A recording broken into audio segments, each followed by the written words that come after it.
Sometimes you're open for a reason. Thrown! Ring it up! Welcome to Sikkim 365 Radio. Kick it around the perimeter. Shot clock winding down. Manick fires. Bottom. What a smooth stroke from Brady Manick.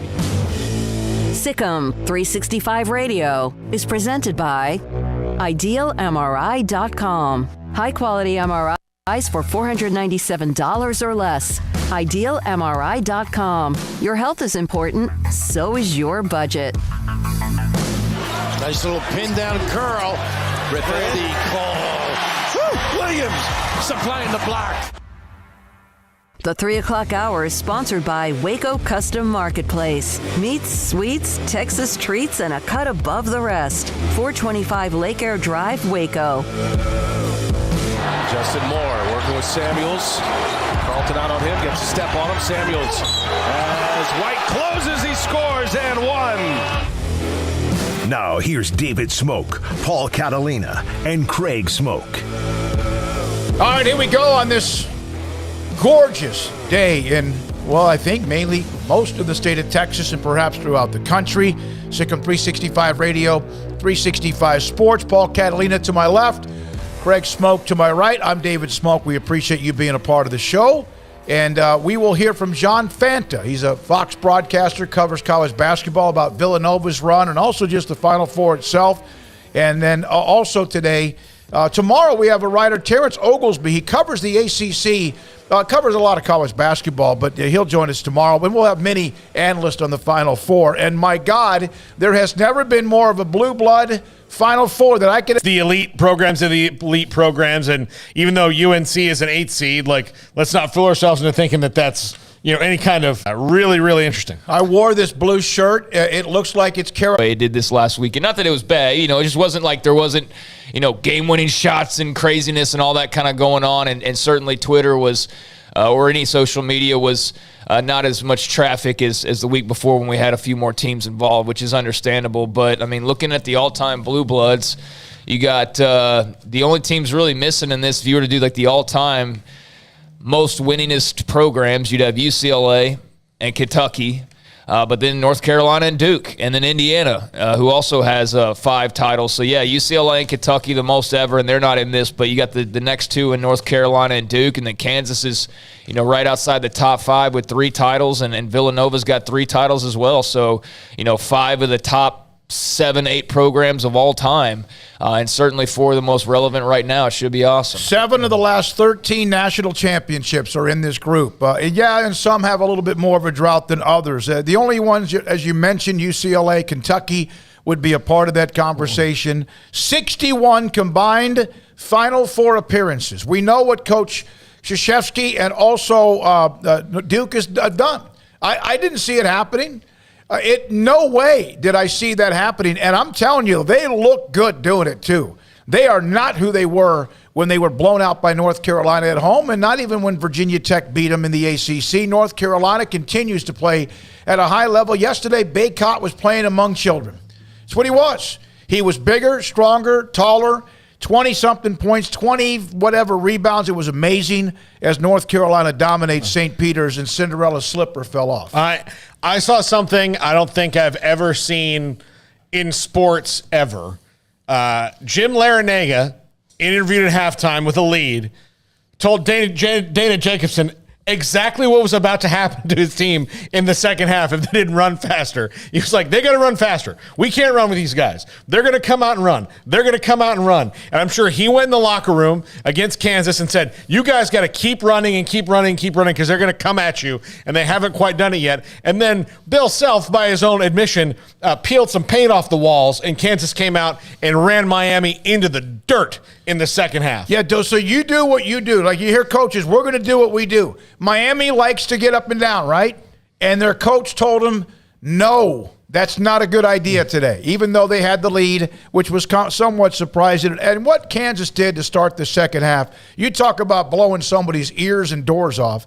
That's exactly what they did with an incredible run to start the second half. Yeah, Kansas looked good. And, to have a 10 seed as your Elite 8 matchup is a great draw.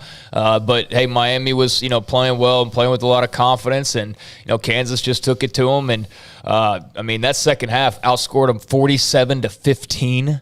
47-15 in the second half. Mm-hmm. Like, that's ridiculous. That is absolutely bonkers to just dominate a team that one side in the second half of an Elite 8 game. So, yeah, great for KU. It was a bummer to see Texas Tech fall out last week, and then, subsequently Iowa State as well. But, Kansas is definitely representing for the Big 12 Conference, and, that's the basketball school in this league, no matter how many others, pop up and win titles like Baylor did or just compete for them like Tech has. KU's the brand, and here they are once again. All right, so 5:09, the Final Four Saturday will be Villanova and Kansas, which is not a bad matchup at all when you're talking about pedigree, but there was no way that the primetime game was not going to be North Carolina and Duke. And by the way, anyone who suggests that this was a setup, that you have to make shots. Duke is playing at a tremendous level. I've seen some of that. I know that there's a chirping in the Big 12 when it comes to Kansas, chirping around the country when it comes to Duke or whatever. Duke is playing at a great level in what should be an absolute collision course Saturday evening, North Carolina. It's still amazing to me, and Duke, that all the times those two have been in the Final Four, that the years never matched up ever, never, where they played each other in the Final Four until this year. Yeah, they had a year where they could have played each other in the championship game, but that did wind up not happening that way. So, but even that's once. You would think maybe there were 4 or 5 other, maybe at least 2 or 3 other times. But if you think about where they are, the conference they're in together, the fact that it's a rivalry, both of them probably can't be that good at once all that often. There's going to be especially before the transfer portal. Wait a minute, what'd you say? That good where they're both in the same Final Four. Like there's going to be one that's North Carolina Duke, really? But there's going to be one that's at least a player better than the other at one time. Okay. Because it's it's just you're talking about basketball here, so it's one player can swing your whole program. But for 20-something, 30-something, 40-something something. Duke really was kind of a cute little story in the late 70s, early 80s. They got beat one time, I think, back. I can't remember who the coach was. He's the one that kind of started it. But, I mean, they were in the Final Four a ton when North Carolina was really, really good. And then sometimes they also try to keep you from maybe meeting with the way that they're set up. But now you can't help it. They're both in the Final Four. All right, so who is Cinderella? Is it Villanova? Their guard is hurt. Is it North Carolina? How can you say that? They're an 8 seed, but playing great. Is it Duke because of the story? Or is it Kansas? Cinderella's dead. Yeah, Cinderella doesn't exist. So there is no Cinderella. Cinderella died yesterday when St. Peter's lost. Yeah. That's it. No, they died in the first 4 minutes of that. Yeah, but I mean that's it. So when St. Peter's lost, this is not about this is not about Cinderella. This is not about some scrappy underdog story. While look, there was a period during the year where pundits were saying, look, if UNC doesn't get their head out of their ass, they're not going to make the tournament. Well, their head's out. They went on a run. Could you paint a better picture? I mean, that's out. Than you possibly They're can. on a run right now. It's like asking who's Cinderella in a college football playoff. That's Ohio State, Oklahoma, Alabama, Bama, and whoever you want to throw into there. All right. Clemson or something. Yeah, I mean, and which is basically the playoffs that we get. So yeah, I mean, it's not that different in that regard. I told Smokey yesterday. I said if the college football playoff committee selected the Final Four, this is probably what they would do. Oh yeah. All right. Sure. So Armstrong, here's a couple of tweets. One from Kirk Herbstreit. This is from early last week.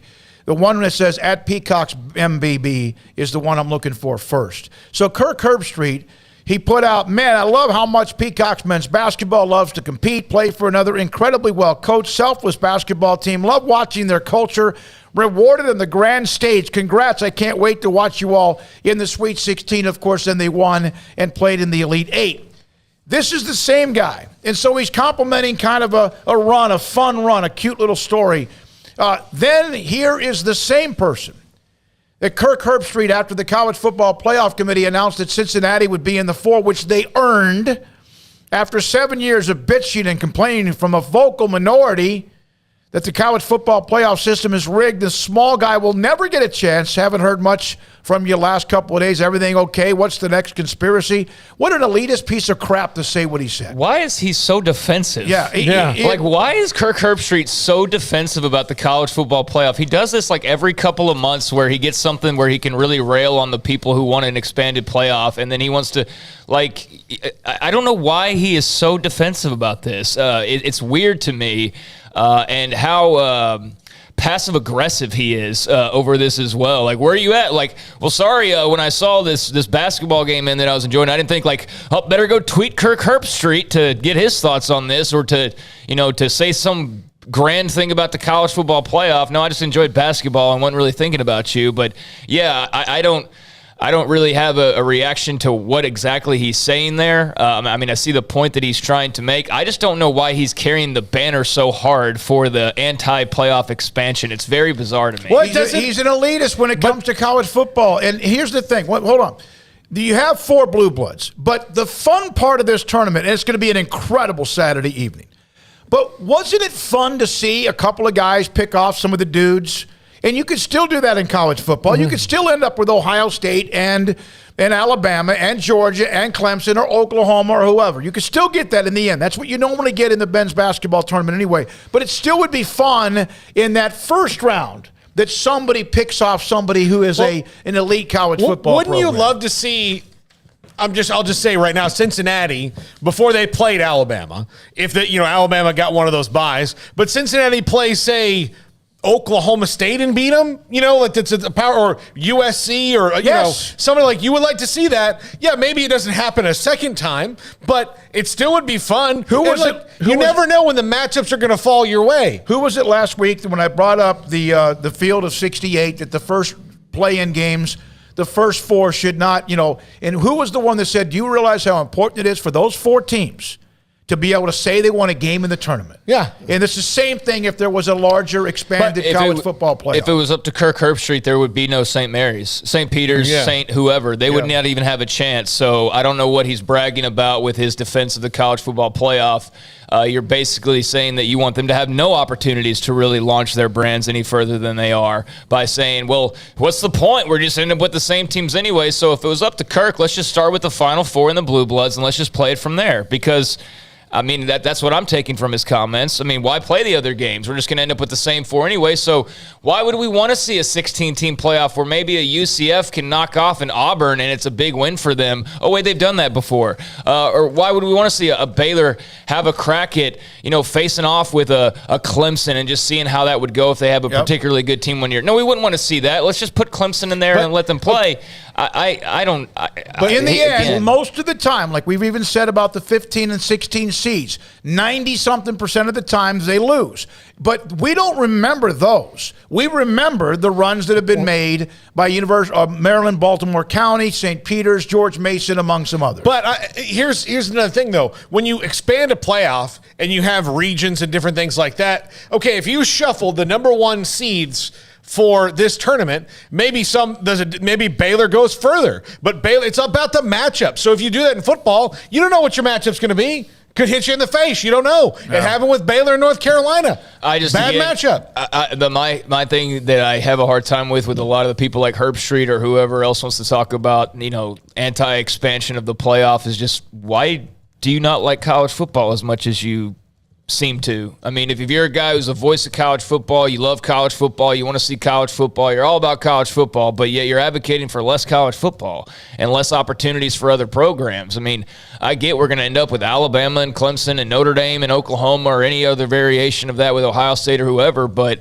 I mean, 2, 3, 4 extra games at the end of a season where a UCF gets a crack at Alabama, and if they get their ass kicked, so what?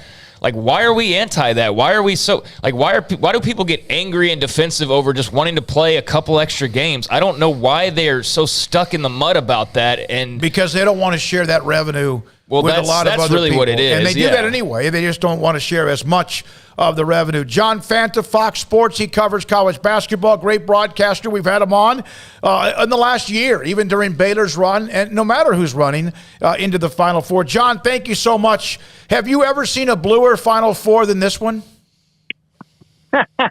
Definitely not, guys. Not in my lifetime. This is 4 huge brands, 4 brands that carry weight beyond just their fan bases. And I think it really is a respect to not just Duke and Carolina and Kansas, but the fact that you speak of Villanova in that light, because 6-7 years ago, you wouldn't have said it because they had one national championship all the way back in 1985. But they really controlled the better part in the last decade, and that leads you to having these 4 teams, 4 big-time powers. Kansas has owned the Big 12, but with Baylor taking it from them, obviously, last couple of years and winning the national title. But the Jayhawks reminding everybody just how much of a force they are. And then to have these 2 ACC teams is stunning. I would have never been able to guess that the ACC would have 2 Final Four teams and that we would get college basketball's best rivalry on the biggest of stages. It's awesome for college hoops, and I think it's deserved for the fans of the sport. Last year was in Indianapolis in a bubble. The year before that, we didn't even have an NCAA tournament. It feels like a Final Four, a normal one, several years in the making, and where better to do it than in NOLA. For Villanova, if you had asked most people before they got into the conference season if this was a Final Four team, I think most people said, well, this is a really good team, but Final Four would be, probably a little bit of a lofty goal. What happened once the conference season started that they lit the torch? Their defense has really evolved. It's not pretty. It's just who they are.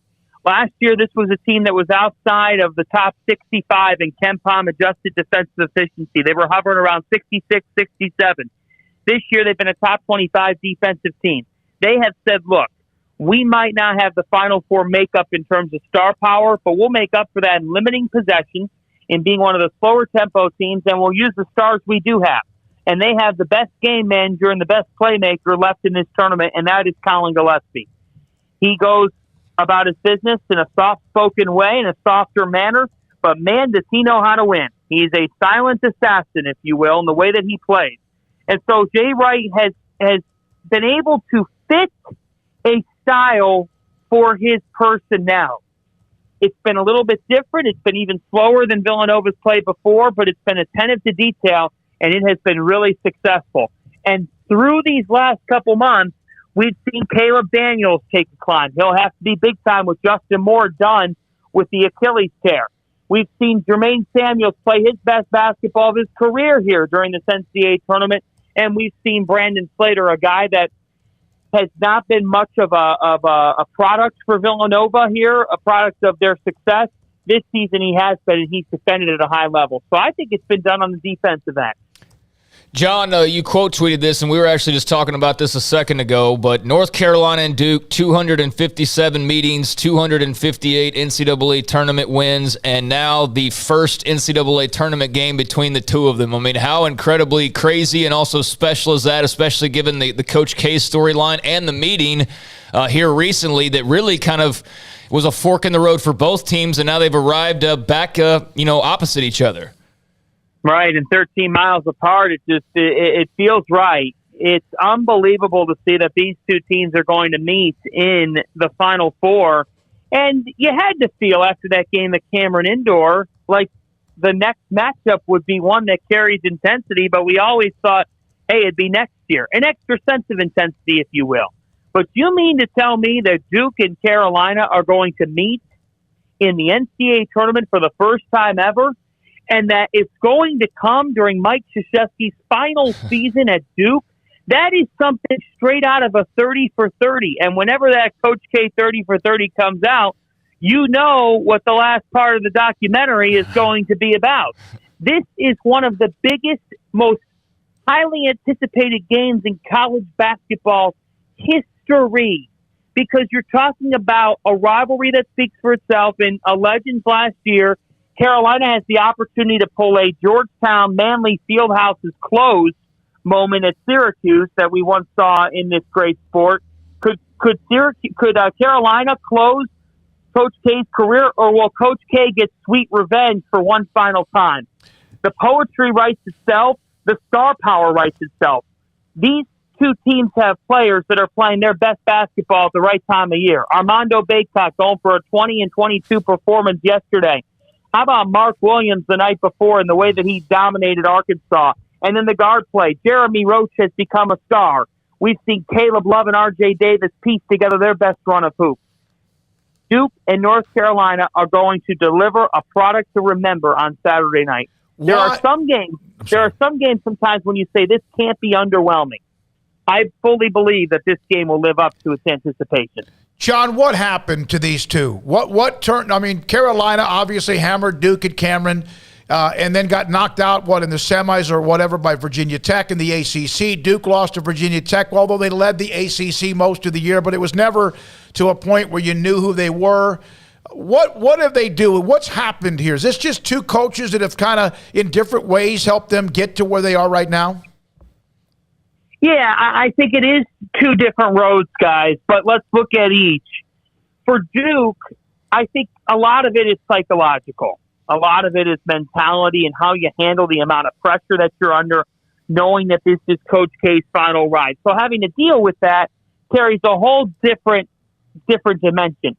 Duke showed us they could be a national title caliber team earlier in the season.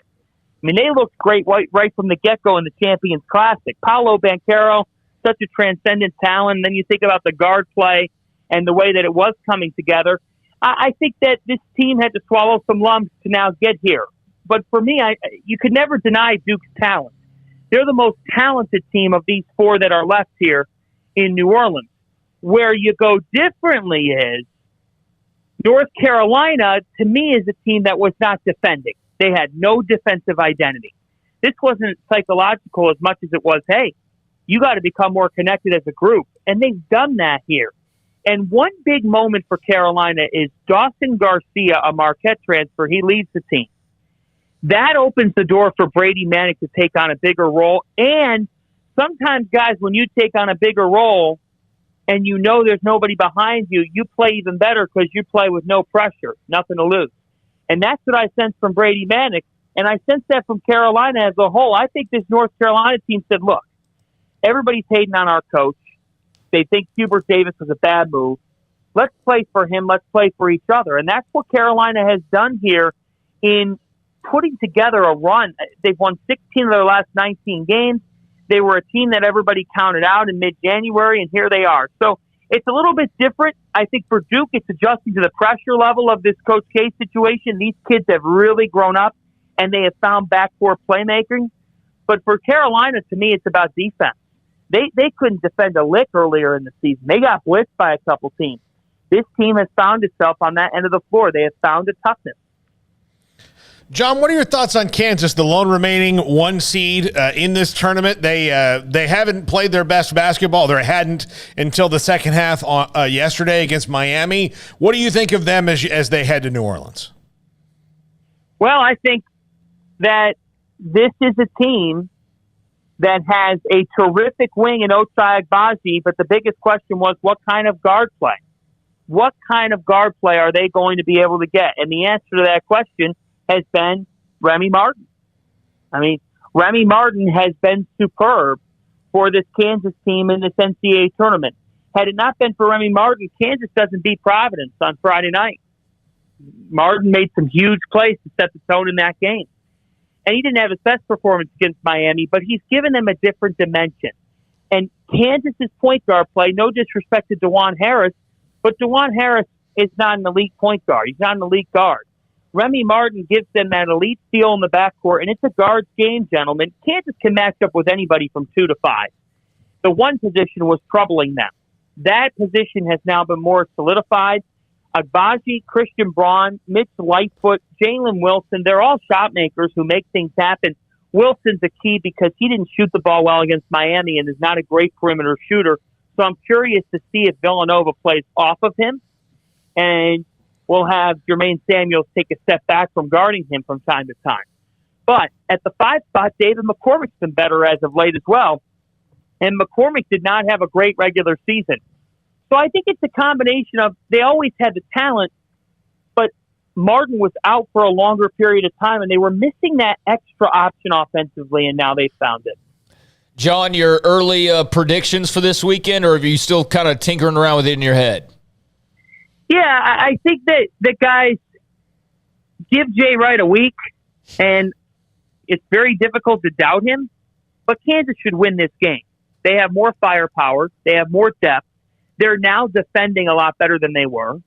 And I think that the Jayhawks, as much as they could be susceptible to losing this game if Agbaji and Martin are both struggling, I don't know how Villanova compensates for the loss of Justin Moore, knowing who's on their bench. Jay Wright doesn't play a lot of guys to begin with. It's going to be hard. It's going to be really hard for them to win this game with essentially 5 guys. And then I like Duke. I just think that Duke's guard play is a huge difference, and I think Duke defensively has an advantage over Carolina, and more than anything, revenge. Duke does not want to go down back-to-back times to Carolina. Timing is everything, so I've got the Blue Devils. You know, I was looking at Villanova's schedule, and we saw firsthand that defensive nightmare that they faced against Baylor back when Baylor was rolling, when they scored just 36 points. But my goodness, I don't know this compared to everybody else. Baylor at one point had the most quad 1 wins. I think Kansas probably maybe now leading that.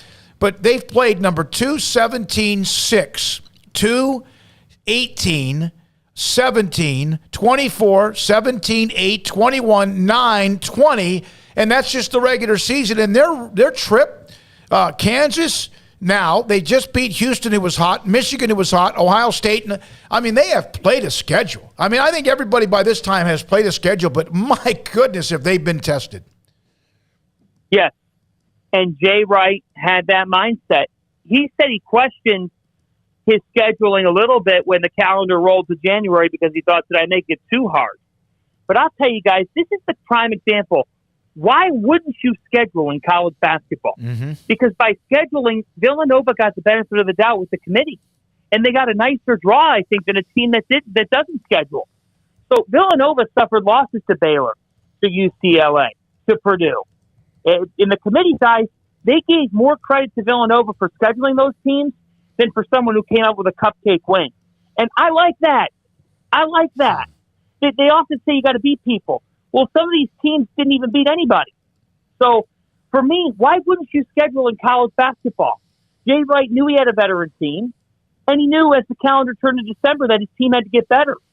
But they saw the level that they had to hit to get to this point in their season all the way back in November and December. And it allowed them to be ready for the Big East, which was a tougher league this year than it was last year. And it allowed them to peak at the right time of year. Now, losing more, it's very unfortunate and it's tough. But this Villanova team's battle-tested. They've had to play without Moore before this season. They've had to play without Gillespie. So nothing gets past these guys. They just are so disciplined, and they've learned. They've learned from a nightmare in Waco against Baylor. And they're standing still as a result of it because Jay Wright gets his teams to play better and better as the journey goes on. And you're better off when you play a Baylor because you know what you can't do if you're going to move on in this tournament. John, thank you. Appreciate your time. It's great to hear from you, get your knowledge and insight. You're right there smack in the middle of it. What a weekend in New Orleans, Villanova, Kansas, and North Carolina. And Duke, we appreciate your time. Off to find some jambalaya and bourbon, boys. There you go.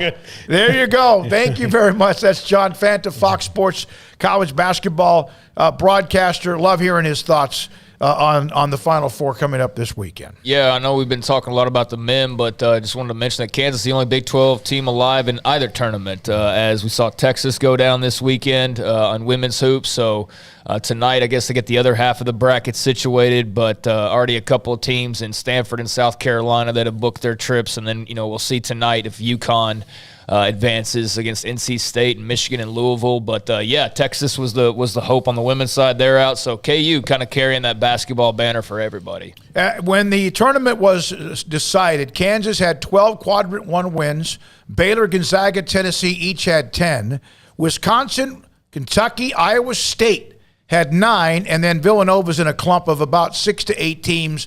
Who was 8? They were 8-6, and 8-6 against quad one teams. You're playing really good people. Gonzaga was 10-3, Baylor 10-5, Tennessee 10-7, and Kansas was a very good. Well, obviously 12-5. And you think about it, they had back-to-back games. Villanova was Baylor, and now I'm blanking on whoever Creighton. else. Creighton, who beat the brakes off of them. And so you thought, okay, well, I mean, maybe they're just looking ahead, like maybe they'll do well in the Big East. But when it comes to playing other people, so far they haven't proven that. But man, they shook it off, and that's a testament to the coaching of Jay Wright. I mean, he's just damn good. Absolutely, and had a chance to those media sessions last year. The Final Four were not like the normal. They didn't play him in the Final Four. The media sessions at the tournament in Indianapolis, that's one of the guys I'd like to have been inside of a normal media session to hear him. I really, really, really like Jay Wright and what he does and how he represents that school and college basketball. From Sebastian Matson, the way that North Carolina is playing now is incredible. As long as Manick isn't kicked out of the game, they probably have the best chance. And in that game, they're up 25. He goes out. Guess who's the glue of that team? No matter how good Baycott is or Davis is or whatever. I want to talk about the guard at Duke. I know we got to take a break. Who's the young man? Roach. In that game against Tech, and I know it's been a while, my goodness, it's like Remy Martin has grown up right in front of our eyes. We knew, and everyone, and Paul, you've kind of stressed that from now for about over a month, but he still was at times being abused on the defensive end, and he wasn't quite. He now gives them everything you had mentioned for now weeks. But Jeremy Roach, to me, in that game with Texas Tech, holy crap. I mean, he was clutching He didn't score quite as much against Arkansas, but he still played really well. But, I mean, it's one of those things, if you've got something that hasn't hit its full potential and then all of a sudden it does now, that's why one of the reasons I picked Kansas was because of Remy Martin. The other one was I didn't expect that Ochai Agbaji and Christian Brown would slow down. And the first couple games of the tournament, they really did. Ochai Agbaji was kind of Kyle Cornish, you know him. He and I were texting. He said he's kind of been vapor, and then a little bit in the first half, but second half yesterday, Kansas realized, like, oh crap, are we Kansas? Yeah, and then just exploded. He blew. Love to have been a fly on the wall for that one. I hate it for Villanova that Justin Moore suffered the Achilles tendon late in the game. In their win. That sucks. Villanova, of course, last year without Gillespie in their run in the tournament hurt them down the stretch when Davion Mitchell just started toying with them in forcing turnovers. But let me tell you something about effective leadership. If you watch Bill Self and never listen to a press conference, Bill Self, I would say the word is cool. And I don't mean just, not the Fonz cool, which I'm sure he could pull off, but he's He's just this. He's even-keeled. He's cool. He's laid back. Nothing's going to faze him that much. I've seen him after wins and losses in press conferences be very matter-of-fact about why things happen. He saves his highs and lows for when you really need him. So if you're in that Kansas locker room and Bill Self comes in pissed, he's a pretty big man, too. By the way, congratulations to former Baylor player K'Ron Johnson. He's now the defensive coordinator locally at high school at Midway. He's been around. He's been coaching now for about 7-8 years. He was named defensive coordinator for Shane Anderson in the games that we do on Midway football, and that's great to see him coming back. Also, we're not going to just act like Chris Rock didn't get the slapped out of him by Will Smith. We might get into that a little bit. Just a little bit. I don't watch the Oscars. I don't like people in Hollywood. The only one I probably do like is Denzel Washington. And there's a few others that I enjoy their movies, like the Bourne Identity movies or John Wick and whatever else. But I'm not a big Hollywood guy at all. Paul's a movie aficionado. I don't like him either. You guys went to Batman and all that. I'm not. I hate it. I can't stand the culture there. But at the same time, holy crap. Let's get to that, talk about that, get feedback on the chat as well. Sikkim 365 Radio, 365 Sports. Riverbend Liquor and Wine, Lakeshore Drive at North 19th Street in Waco, a hidden gem. A drive-through window so fast you won't even know what just happened because you'll say, I need this and this and this. Boom, boom, boom. It's in your hands and you're off on your way. Even if there's a long line, you should do it. Plus the variety that they have. They're constantly churning the roster of not only the best craft beer selection or the best high-end bourbon selection, but the best selection of anything. Always churning, always trying new stuff. If it's not moving, they move it out. They bring stuff in. If it's popular, if it's hard seltzer, like Happy Dad, they've done that as well. That's what they do with Riverbend Liquor and Wine. They're on the cutting edge. They're always doing something new and fun and awesome. At Riverbend Liquor and Wine, Lakeshore Drive at North 19th Street. Find out more on Facebook and Instagram. Baylor University is where lights shine bright. So, let there be light. Let there be roommates and teammates, scholarship and championships. Let there be fresh starts and new traditions, fast friendships and lasting impacts. Let there be laughter. Let there be joy. Let there be light. Baylor University, where lights shine bright. One size fits all. That may be all right for an adjustable belt or cheap sunglasses, but when it comes to your financial needs, no one wants a one-size-fits-all strategy. Ben Erlinson, your Edward Jones financial advisor, knows that his most important goals are yours. That's why he takes the time to understand your needs, knowing you. That's how Edward Jones makes sense of investing. Ben Erlinson, 100 North 6th Street in Waco, 254-759-8533. Edward Jones, member SIPC. In the market for a quality metal building? Since 1943, Pioneer Steel and Pipe has helped Central Texas residential and commercial customers with metal building design, panel options, building components, and trim options. Pioneer Steel and Pipe's residential line is energy efficient, offers low maintenance, reduces insurance payments, is impact resistant, and carries up to a 45-year limited warranty. In addition, they can also help you find a metal building contractor for your project. Pioneer Steel and Pipe with locations in Waco and Bryan and at pioneersboys.com. It was broad daylight. I stepped into a gas station for 5 minutes to grab a snack, and just like that, my car was broken into. They made out like a bandit. My laptop, my phone, everything. I called my agent to see what could be done, and he restored my faith in humanity. My claim was processed so quickly, and I was able to recover my losses. Stop by and see our agents at one of our 3 McLennan County locations. Coverage and discounts are subject to qualifications and policy terms and may vary by situation. Did you know that Waco Regional Tennis and Fitness is a partner of the City of Waco? Did you know that we are open to the public? Waco Regional Tennis and Fitness offers day passes to the public for only $10 a day, and we offer money-saving memberships. Waco Regional Tennis and Fitness offers over 40 group exercise classes each week, including bar, yoga, boot camp, indoor cycling, and more. There are free weights, weight machines, TRX, rowing machines, stationary bikes, new treadmills, elliptical machines, and much more on the spacious weight room floor. Personal training available where you can be encouraged to grow. Sauna, whirlpool, pool, tanning bed, and kids club. 17 tennis courts, 8 pickleball courts, youth and adult tennis and pickleball lessons. Waco's premier experience, where you can help your mind, body, and soul. Visit our website at wacotennis.com. Call us at 254-753-7675 or visit us next to Hawaiian Falls on Lakeshore Drive in Waco.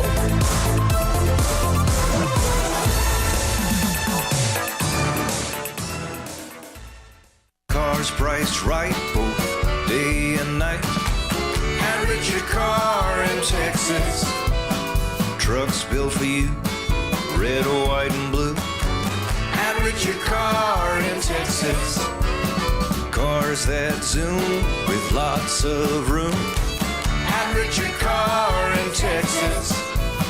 Count on us, a dealer to trust. At Richard Car in Waco, Texas. This is Sikkim 365 Radio. Text us at 254-339-1122. The Sikkim 365 Radio text line is sponsored by Riverbend Liquor and Wine, with the most extensive variety of craft beer in Waco. A hidden gem on Lakeshore Drive and 19th Street. All right, we try to focus as much as we can. You know, we even off the radar is sports oriented with Craig, and sometimes whether it's sports business or off the main core of what we discuss, which is usually the NFL, the college football, college athletics, and then of course we do other sports that's going on at the time. But I'm not anyone that really pays attention. I wouldn't have told you. I could not have told you who was up for an Academy Award, an Oscar. And I love Denzel Washington as a person, as far as I know, and also as an actor. There's been one or two movies I didn't like. But I love the guy. Love him. Was nominated last night. He was, right? He was up for Best Actor. I didn't even know that because that's how much that I even pay attention. But then all of a sudden, the Twitter feed, pop, about Will Smith and Chris Rock. Was there any point at all where you thought it might have been a setup? No, because that's not how Rock works. I mean, he that's what his whole thing is, saying something that's going to make people go, and of all the things he said and ever said in the Oscars, the G.I. Jane 2 thing was pretty innocuous. Yes, we understand that Jada Pinkett has alopecia, but Jada's done a number on Will. She's done a number on Will. She's pushed Will off the deep end or dragged him off the deep end with her. She is an odd person, to say the least, and Will is, man, that was one of the weirdest things I've ever seen. Yeah, that was wild. I mean, that's the word I kept going back to last night.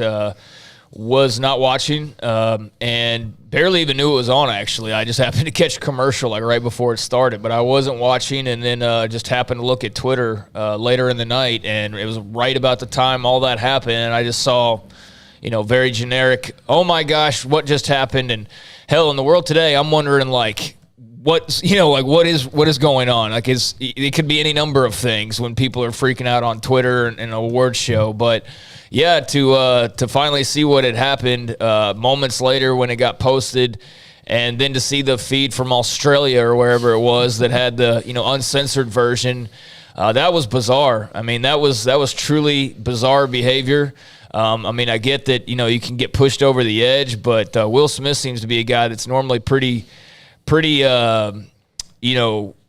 He normally seems to have his house in order and everything in order. He's just a guy of order and seems to really have his life together. And, clearly you don't know everything about everybody. You know what I mean? Because clearly he's somebody who's going through some things, because nobody who's just going about life normally suddenly has the itch to jump on a stage in front of millions of people at the biggest award show in your profession and slap Chris Rock. I mean, that's a level of just something flipped in his head in those few moments. And I don't want to pretend to be some psychiatrist. Everybody's being, armchair psychiatrist, but clearly he's going through some things. I mean, that much is obvious. And I hope he gets it together, because that was just a really bad look. And I know there's people saying, well, I would have done this or I would have done that. In particular on Chris Rock, and his reaction. I mean, if you're sitting up there at an award show on a stage and you're the host and you got a million things flying through your mind, the teleprompter, your jokes and all that, and somebody just randomly comes up and it's Will Smith of all people and slaps you, I don't think your first reaction is to defend yourself necessarily. I think you're just in pure shock. And I think that's what Chris Rock was in. He was just in pure shock. Like, what just happened? And yeah, that was wild. That was totally wild. Yeah, and then of course the aftermath when Will Smith started yelling at him again twice. You could see the woman behind him who was like, "What's going on? Yeah. What's going on here?" So here are a couple of responses, and then we're going to play the video that's the censored part of it. From Lee Buttercup, you just can't slap people who make jokes that offend you or yours. Slippery slope that would lead to rampant violence. Will messed up and ruined what should have been his special night.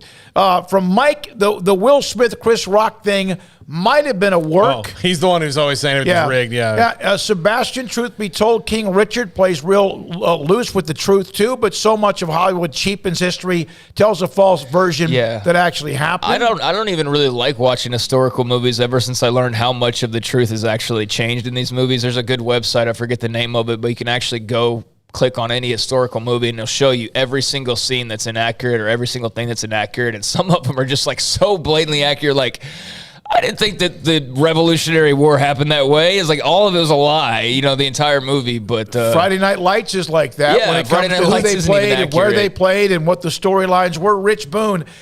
Rich, I love this. When I live in Reno, Chris Rock will be here in town on April the 9th. I have to buy a ticket. You better buy it now because that's about $10,000 a pop right now. Well, he look, if you can go see Chris Rock anytime live, he's one of the most masterful stand-ups that's ever worked. So, yeah, absolutely go. From Lee Buttercup, I think Will felt like a punk because of his wife being seen with other dudes recently, open relationship. He might have just felt the need to establish himself publicly. Oh, that's all part of this to me. I mean, like he's broken. But yeah, I mean, they did an interview together on, I don't know what it was. She has a podcast herself, and he was there, and they were talking about it, and you could see he's like, I mean, we can do this, but do we have to talk about it to everybody? Yeah, it was the most awkward interview sometimes ever. In Hollywood, you have those things that spark interest because it creates interest in there, and some of that. Now when you hear about that, that's a different deal.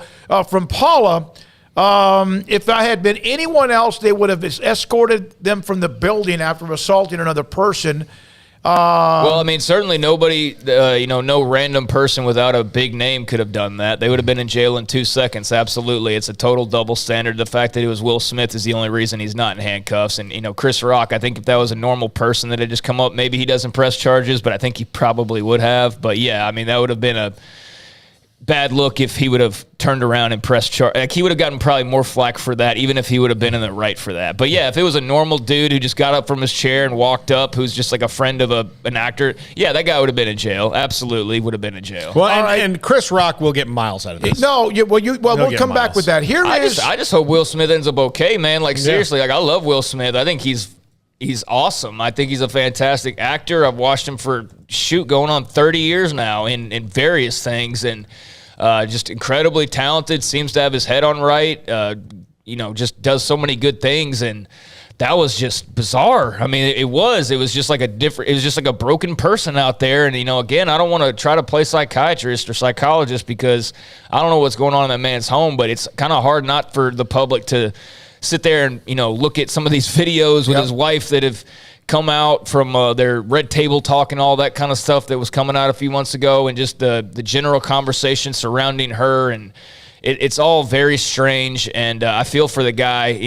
Definitely don't condone what he did or think that he was right in any way, no matter what Chris Rock said, especially a harmless joke like that. I mean, I get there's the whole alopecia, like, I understand all that, but you don't walk up on that stage and slap the guy like that. I mean, that's uncalled for. How many times handle it like a man afterwards if you want to do something about it. But yeah, I hated that for Will Smith because I like the guy, and I just think that was a terrible, terrible look, and I just wonder what's going on with him. It'll be something he'll be remembered for a long, long time. One other thing, how many times has Will Smith been in the audience and jokes have been made about other people that were very personal or whatever, and laughed his ass off, And so, all of a sudden, unfortunately, when you're kind of fragile, if he is. Or maybe you're just tired of hearing it constantly. I mean, that's the thing is, like, you can sit there and say a joke to somebody and say a joke to somebody and say a joke. I mean, it's not like Chris Rock's just now making jokes about Will Smith. This goes back like 20 years. So, I guess caught him at the wrong time, and it was one joke too many, I guess, is what happened. But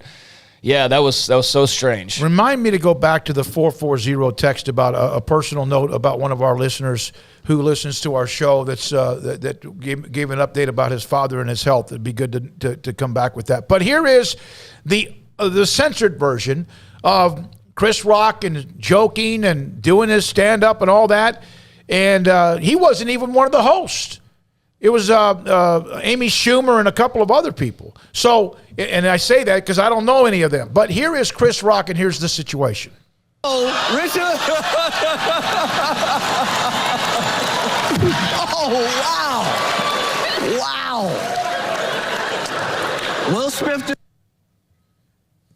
It gets quiet here for a second. They bleeped out a lot. This is what aired. Yeah. This was actually on ABC. Well, I mean, there's You no can point in watch no that, audio. yeah. I mean, this is like the most electric part is the audio, and that's Will Smith saying, "Keep my wife's name at your." Okay. Yeah. That was a greatest night in the history of television. It's kind of that nervous, really, and I thought, what would you do? Could you handle it any better? Could you handle I it think any he did better than Chris Rock handled? No, I think he rolled with it. That's why he's one of the best performers out there. The only thing going through Chris Rock's mind is, damn, I wish I would have responded right away. Yeah. That's the only thing that's probably going through his mind, and he's got to be embarrassed and in shock and, any other number of emotions. I mean, who wouldn't be totally caught off guard by that? I mean, anybody would, and your first reaction is not necessarily to defend yourself because you probably aren't thinking Will Smith. Like, when Will Smith walked up there, everybody thought it was a bit. Right? Everybody thought, even when it was over, a lot of people thought it was a bit. Oh, that was fake. That was a fake punch or whatever. So nobody really believed it. So why would Chris Rock believe it? Like, why would he think it's real? Nobody thought it was real. And so then when that actually happens, like, yeah, you're just stunned. You're in shock. And I commend him for how he was able to just keep it professional and move on. But I bet he really does wish that he would have that initial reaction of slapping right back. That's for sure. From Lee, Ricky Gervais, is that right, Paul? Gervais. Says 10 times more brutal jokes at the Golden Gloves, and nobody has ever punched him on stage. That's why that wasn't normal. Yeah. That's why that was not a normal reaction, because you're absolutely right. Ricky Gervais goes way harder than Chris Rock did in that joke, or any real jokes, or most jokes for that matter. And nobody, walked up and slapped him. So, yeah, absolutely a great point. That's why I say this is not about Chris Rock and an alopecia joke. This is something that's been building for a while. That's the only thing to me that makes it make any sense. Chris Rock almost responded, but I bet people in his ear were begging him not to. That could have turned into an outright brawl. I'm telling you, man. I'm telling you, like 5 seconds after that happened, I guarantee he was thinking, like, I wish I would have slapped him back. But you're stunned. He gained more respect, I think, by not. From some circles, I think other circles would have definitely, other circles, like, he's a punk, he got, how would you not slap back? But, they've never stood on a stage in front of millions of people, in front of all of Hollywood, trying to make jokes and just have this randomly happen. I don't think anybody would just have that instant reaction that they think they would have, with the comfort of 20 minutes of thinking about it on their computer at home. You know what I mean? Like, yeah, it's really easy to say what you would have done, but in that scenario, in that setting, that's not just, walking down the street and something happens to you. That's a totally different setting that nobody was expecting something like that. We will have Tim Brando today at 4 o'clock, Fox Sports. You remember he said, hey, call me back the week of the Final Four, and we're going to have him today at 4. From Clint Davina, I think. It's a new name, I believe, on the chat room, or at least, Clint, I haven't seen your name often. Thanks for the KU support from the Big 12. Kansas now has 2,355 all-time wins, 2 more than Kentucky. With Houston, Brigham Young, Cincinnati, and UCF coming aboard, the Big 12 will be awesome in basketball. There's no question about it with what they have and what they, of course, are adding to the mix. And I tell you what, the one thing about the weekend in the Elite Eight games, that 3 of the teams couldn't score. Sometimes because of who they were playing. Now, give the teams who shut them down. St. Peter's could not score. North Carolina just toyed with them. And I know it was a great run, but they just could not score. And then obviously the Villanova-Houston game, I'm telling you, and I mean this in a very positive way. If I want to get into a scuffle with somebody, I'm taking Villanova and Houston's basketball team with me. And then, of course, Kansas just annihilated Miami in the second half. And the Duke game with what they did as well. So It was a great run. It was a great run. All 4 teams, unbelievable history, but those 4 games, Arkansas was good, but they just did not have enough to keep up with Duke and all of what they had. It's going to be unbelievable. Armstrong Sims loves North Carolina, hates Coach K and Duke. This is going to be a very emotional week for him. Kind of like leading up to Baylor in North Carolina. He went to Baylor, loves North Carolina, and now this tops anything with what's going on Saturday evening. This is Sikkim 365 Radio and 365 Sports. Over the weekend, I had a bone-in ribeye, cooked it on the grill. It was fantastic, and I always change it up a little bit. Sometimes I might marinate a steak and kind of play with it a little bit when it comes to marinate. This was simple. Get the grill as hot as I possibly could, salt and pepper. That's it. Just a little bit of salt and a little bit of pepper. I actually had a little bit of olive oil on one side. Scarred it on both sides, slow, then kind of cooked it in the grill that I have. It was fantastic. I have never cooked a steak on the grill anywhere, either where I've cooked it or anyone else has, where it wasn't fantastic in the kind of steak and kind of product and USDA, what you get from Waco Custom Marketplace. Jennifer sent me a text of something that they were cooking steaks as well, she and Daniel. Absolutely gorgeous. And she said they were fantastic. Although I think maybe I cook a steak a little bit differently than Daniel. It is a great place to get what you need with a butcher shop and a bakery. Bakery with fresh baked bread every day and kolaches, along with other sweets and treats as well. And the butcher shop that has beef and has pork and poultry and seafood as well. Waco Custom Marketplace, 425 Lake Air Drive in Waco. Order live crawfish by Wednesday at 6. You can pick it up anytime after Friday at 4. Baylor University is where lights shine bright. So, let there be light. Let there be roommates and teammates, scholarship and championships. Let there be fresh starts and new traditions, fast friendships and lasting impacts. Let there be laughter. Let there be joy. Let there be light. Baylor University, where lights shine bright. One size fits all. That may be all right for an adjustable belt or cheap sunglasses, but when it comes to your financial needs, no one wants a one-size-fits-all strategy. Ben Erlinson, your Edward Jones financial advisor, knows that his most important goals are yours. That's why he takes the time to understand your needs, knowing you. That's how Edward Jones makes sense of investing. Ben Erlinson, 100 North 6th Street in Waco, 254-759-8533. Edward Jones, member SIPC. In the market for a quality metal building? Since 1943, Pioneer Steel and Pipe has helped Central Texas residential and commercial customers with metal building design, panel options, building components, and trim options. Pioneer Steel and Pipe's residential line is energy efficient, offers low maintenance, reduces insurance payments, is impact resistant, and carries up to a 45-year limited warranty. In addition, they can also help you find a metal building contractor for your project. Pioneer Steel and Pipe with locations in Waco and Bryan and at pioneersboys.com. It was broad daylight. I stepped into a gas station for 5 minutes to grab a snack, and just like that, my car was broken into. They made out like a bandit. My laptop, my phone, everything. I called my agent to see what could be done, and he restored my faith in humanity. My claim was processed so quickly, and I was able to recover my losses. Stop by and see our agents at one of our 3 McLennan County locations. Coverage and discounts are subject to qualifications and policy terms and may vary by situation. Did you know that Waco Regional Tennis and Fitness is a partner of the City of Waco? Did you know that we are open to the public? Waco Regional Tennis and Fitness offers day passes to the public for only $10 a day, and we offer money-saving memberships. Waco Regional Tennis and Fitness offers over 40 group exercise classes each week, including bar, yoga, boot camp, indoor cycling, and more. There are free weights, weight machines, TRX, rowing machines, stationary bikes, new treadmills, elliptical machines, and much more on the spacious weight room floor. Personal training available where you can be encouraged to grow. Sauna, whirlpool, pool, tanning bed, and kids club. 17 tennis courts, 8 pickleball courts, youth and adult tennis and pickleball lessons. Waco's premier experience, where you can help your mind, body, and soul. Visit our website at wacotennis.com. Call us at 254-753-7675 or visit us next to Hawaiian Falls on Lakeshore Drive in Waco.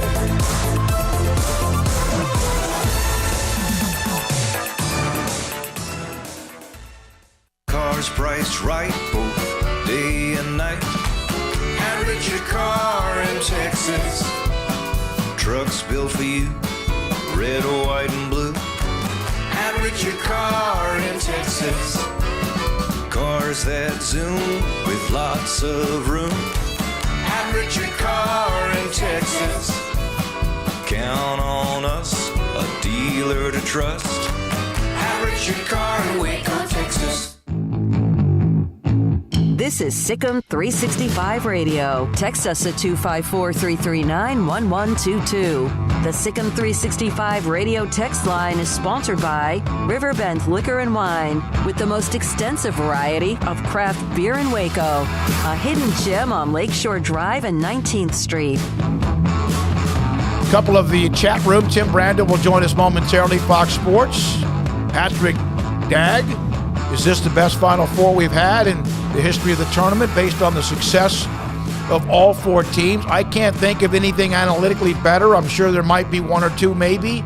But when the stats that Craig read out, championships, Final Four appearances, wins and all that, recent success as well, I can't think of one better. Yeah. I really can't think of one better. I don't know off the top of my head, and I'm sure somewhere out there somebody like Evan Miyakawa or something, posted some graph showing why this is the strongest or the second or third or fourth strongest Final Four ever. I don't know. I'm sure that information's out there somewhere. But, yeah, just in terms of name brand, no, it doesn't get much better than this. I mean, the only thing you could do is, replace – I guess Villanova with like UCLA or Indiana just to add some more titles, but even then you're splitting hairs. So no, I mean this is an incredible field, and we should be blessed with some terrific college basketball. Unlike a lot of what we saw this weekend that wasn't all that competitive compared to earlier rounds. Memphis and John Calipari, when they looked as if they were going to win it all and they couldn't shoot free throws, and Mario Chalmers hit the shot heard around the world.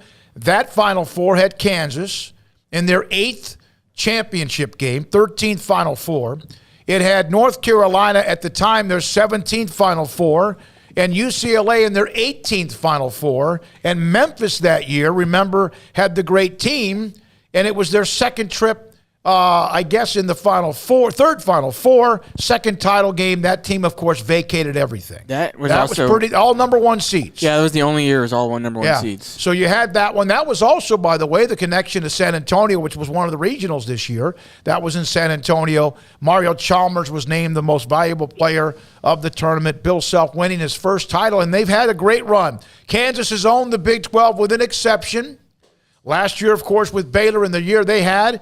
This year they had the co-championship, but then they won the tournament championship in Kansas City, and here they are in the Final Four. Yeah, 2015, you had Duke, Michigan State, Kentucky, and then Wisconsin. So that's not quite up to par with what we've got right here.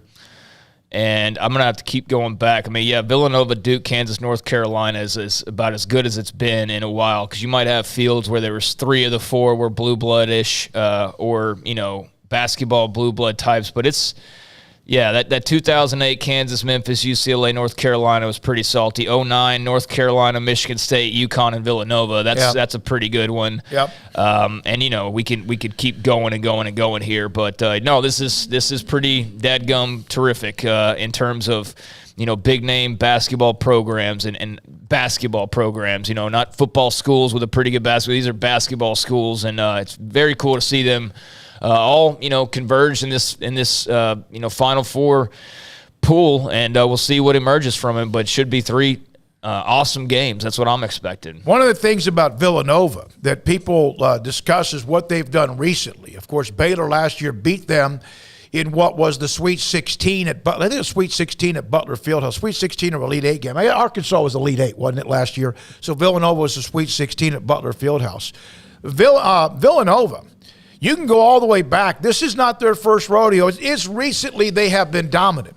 Raleigh Massimino and Villanova stunned the world, beating what was then the great teams in Georgetown.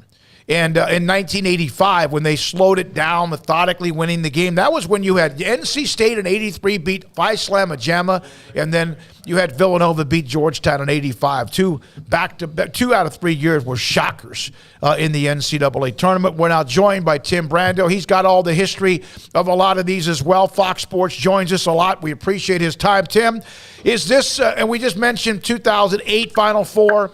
We've mentioned a couple of other years, but is this the bluest of the blue bloods you've ever seen?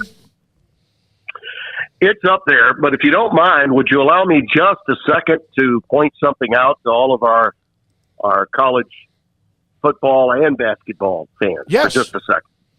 All right. Now, would you guys agree that if you love college sports, that the last 2.5 and at the end of this weekend, next Monday, a week from today, would you say that college basketball pretty much owned the calendar of sports in your life for that 3-week period? Freaking okay. All right. Juxtapose that with the national championship and the college football playoff. Do you think they owned that 3-week period? No. They didn't even own like a 3-day period, really, Tim. Okay. Well, I rest my case on a 12-team format for the college football playoff because, those teams that are not going to be participating in the biggest of the games add to the drama and to the joy, the pure joy of competition. That St. Peter's and Miami were two lower seeds that made it compelling, and even some other teams that were knocked out. Arkansas coming from a 4 seed, getting to the Elite Eight again. These teams all contribute. The inclusion of these teams make the event the event. Now, the championships will still go in all likelihood to teams that have had multiple national championships. And 3 of the 4 coaches are already in the Naismith Basketball Hall of Fame.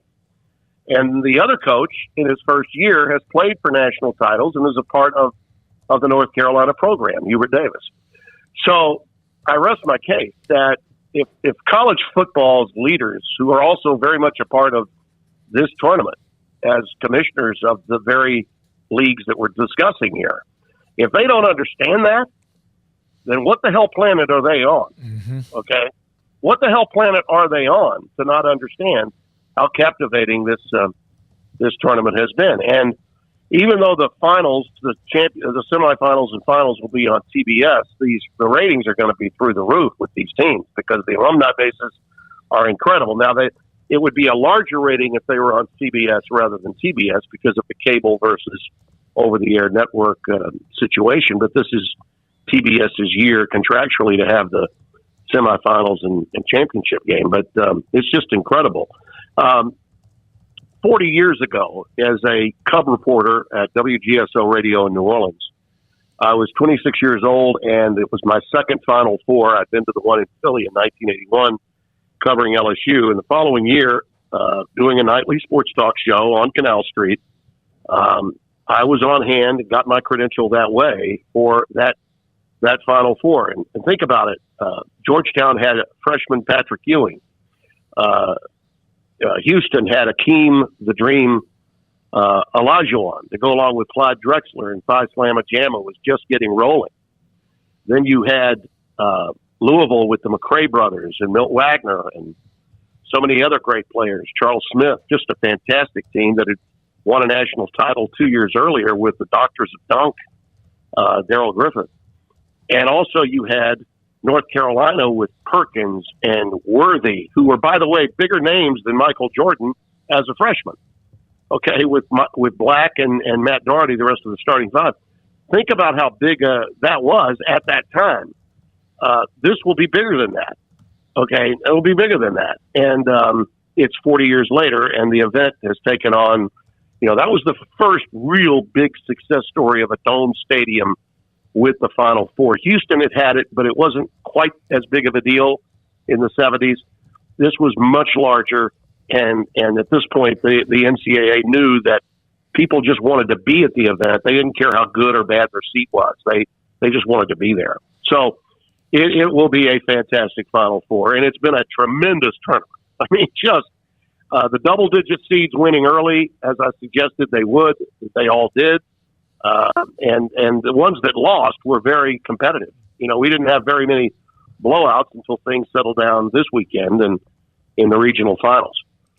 Tim, just to go back to your earlier point about football, we as an American television public, we like basketball for a little while each year. We like it a lot, but we love football. We're married to football. Like, that's something that kind of boggles my mind. If something that we love, somehow we've talked to ourselves that we want less of it.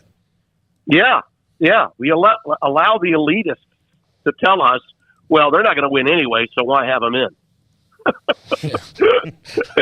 They're not going to win it all, so why have them in? I never really thought St. Peter's would win it all, but was it fun having them in? Okay, did Miami's run with Jim Larrañaga, were they worthy as a 10th seed? Damn right they were. I mean, it was those are the stories and the captivating aspects of the tournament. And it's almost as if college football just doesn't want to admit that the other sport had a better idea. And these are the same people that are running both sports, but they just don't want to admit that the other sport had a better idea. Yeah, I'm awfully confused by massive college football media member and fan Kirk Herbstreit advocating against it. I don't understand why he's rooting against the sport that he covers. Kirk wants to do the NFL. We now know that. Yeah, sure, right? Yeah. Tim, if we didn't know it before, we know it now. He's got some Jeff Bezos money to work with because he's doing the NFL. Yeah, that's absolutely right. Tim, read at the stat earlier on just the number of tournaments that Duke and North Carolina have appeared in, and obviously a couple weeks ago, and the big matchup, and North Carolina gets the win there. I mean, how cool is it to have, the first ever tournament matchup between these two? It's a Final Four, Coach K's last ride. North Carolina just beat them a couple. I mean, you couldn't have scripted this any better, even if you were Hollywood.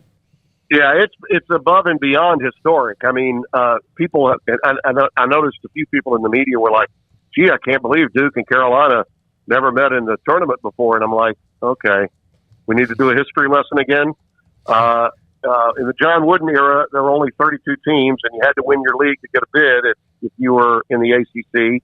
And if you didn't win the league, see Maryland for details in 1974 when NC State beat them in arguably one of the greatest games ever played, albeit not in an NCAA tournament, when Maryland and North Carolina State went at it. And Lefty, never made it to a Final Four, Lefty Driesell.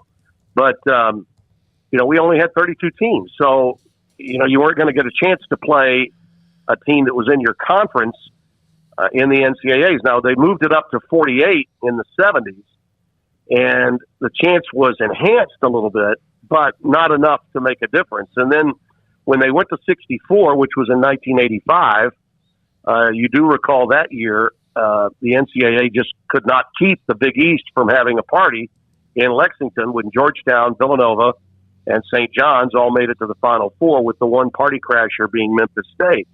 That was an incredible year for that league, and it was also the first year of the tournament going to 64. And frankly, that's when this thing took on an all-new life of its own.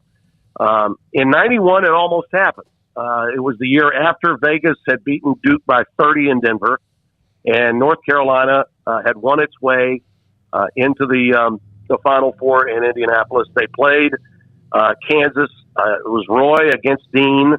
Roy got the win. You might recall Dean left the game before it ended after picking up a technical foul. And then it was Vegas and Duke, and Duke spoiled Vegas's coronation, and Kansas spoiled North Carolina's opportunity to play Duke in the championship. So it's really only been close to happening one time, and that was in 91. So especially given the fact that North Carolina ended Mike's reign at Cameron with a blowout victory late and spoiled his gala that was planned at Cameron Indoor Stadium afterwards. To have this matchup again only in the national championship semifinals, my goodness. The storylines are just off the charts. I mean, if Hubert Davis happens to pull off winning over Duke in Kay's last game in Cameron and then knocks him out of the profession with a victory in the semifinals, they might erect a statue of Hubert outside the Dean Dome. I mean, literally, that's how much it would mean to those fans. And then to have the undercard being a game with, a couple of Hall of Famers. Jay Wright and Bill Self are two Hall of Fame coaches themselves. That's just an amazing, amazing Final Four. Yeah, that to me, if you look at it, who else could UCLA's name, Kentucky's name, but they were out so quickly. Indiana, which they're kind of like Nebraska in football. It's been a long time for them, and not the same as well. Tim, when you look at what Duke has done and North Carolina, what they have done, and the coaching to get him to this point, Hubert Davis, who's young in this, and then obviously Coach K. Villanova got blasted at Baylor, scored 36 points back when Baylor was rolling along with Scott Drew's team. The kind of resiliency these teams, Kansas with Remy Martin firing off now and playing like everyone thought he could play. There's some resiliency with some of these teams as well, if not all of them. Yeah, I talk a lot about how teams evolve in college football, and they do. A lot of fans don't gravitate to it because they're not always paying attention. But teams do evolve. They get better as the season goes on. It's really, in basketball, it's more a case of not just evolving, but surviving, because the sport lasts so much longer. It's a 2-semester sport. Players are lost sometimes through attrition, or they're lost to injury, or maybe they got sick at the wrong time in the schedule. And then they have to pick up the pieces and redefine themselves and develop chemistry. You can make a great case that North Carolina's season turned, really, not until they beat Duke at Duke, that they finally then knew they had the chops to do it. They were blown out so badly in the first meeting in early February. I remember sitting in the Capitol Grill in Indianapolis. I'd just done a game at Purdue and had driven over to Indy, stayed overnight there, and I was watching the game with a couple of crew members of mine, and we were like in disbelief because, as you know, I did the Duke North Carolina game for Raycom 20 different times until 2019 when Raycom Sports went away. And I got no feeling that there was a rivalry game being played at Chapel Hill that day. I mean, the doors were blown off them 10 minutes into the game, and they never recovered. They offered no resistance to Duke, none. And after that embarrassment, they found a way to get themselves back up and going again. And then they're on display at a time when maybe most people were thinking, well, this is Kay's big swan song. It'll be his coronation. And then they pulled that off. They really took it to Duke and dismantled the Blue Devils that day. And you thought, wow, this is a North Carolina team that we had not seen all year. I mean, they were on the bubble up until that time. I mean, there was legitimate talk in mid-February, 2 weeks left in the regular season, that North Carolina only had one quad one win. One. Not 3, not 4, not 2, 1. Okay? So they didn't solidify themselves or feel good about themselves until they got that win. And then they went on this ride. And obviously to survive the 25-point comeback from your Baylor Bears, and I mean, Hubert could have been he could be the greatest of all time in his first year, or he could have been the biggest choke artist in his first year. With a 25-point deficit lost to Baylor. I mean, they wouldn't have forgotten that in the Carolinas. Trust me, they wouldn't have. But for them to survive that and his team to respond in the aftermath the way they did, they played their best basketball really since the Duke game and after the scare. I mean, we could go on and on about, how the F2 was a big factor, and it was. But still, that was a blown lead. And a lot of that was because of Baylor. But a lot of it was because North Carolina was playing afraid, and you could tell they were playing afraid in the second half of that game. So the emotions and the reinventing of teams' chemistry in basketball is such a big deal. It's highly underrated, and I think in large measure because not enough people are paying attention for all 5 months of the college basketball season. Tim, what do you think about the Jay Wright, Bill Self matchup on the court? Now, Jay Wright's going to be down one of his best players, but that never really seems to slow him down much other times. He's got a week. He'll figure it out. Yeah, all it's going to do is this is a basketball coach's chess match here because Kansas wants to get up and down the floor and do what they do. Now, Miami was the right team for them to play. Miami was the right team for Kansas to play because under normal circumstances, that's what the Canes would have liked to have done. And they did a pretty good job of it in the first half. Slow the game down, force Kansas to defend much of the clock. The problem that Miami had was they didn't have enough guys to make shots. Villanova's got plenty of guys to make shots. Now they need to have a great shooting day, but they have the guys to do it.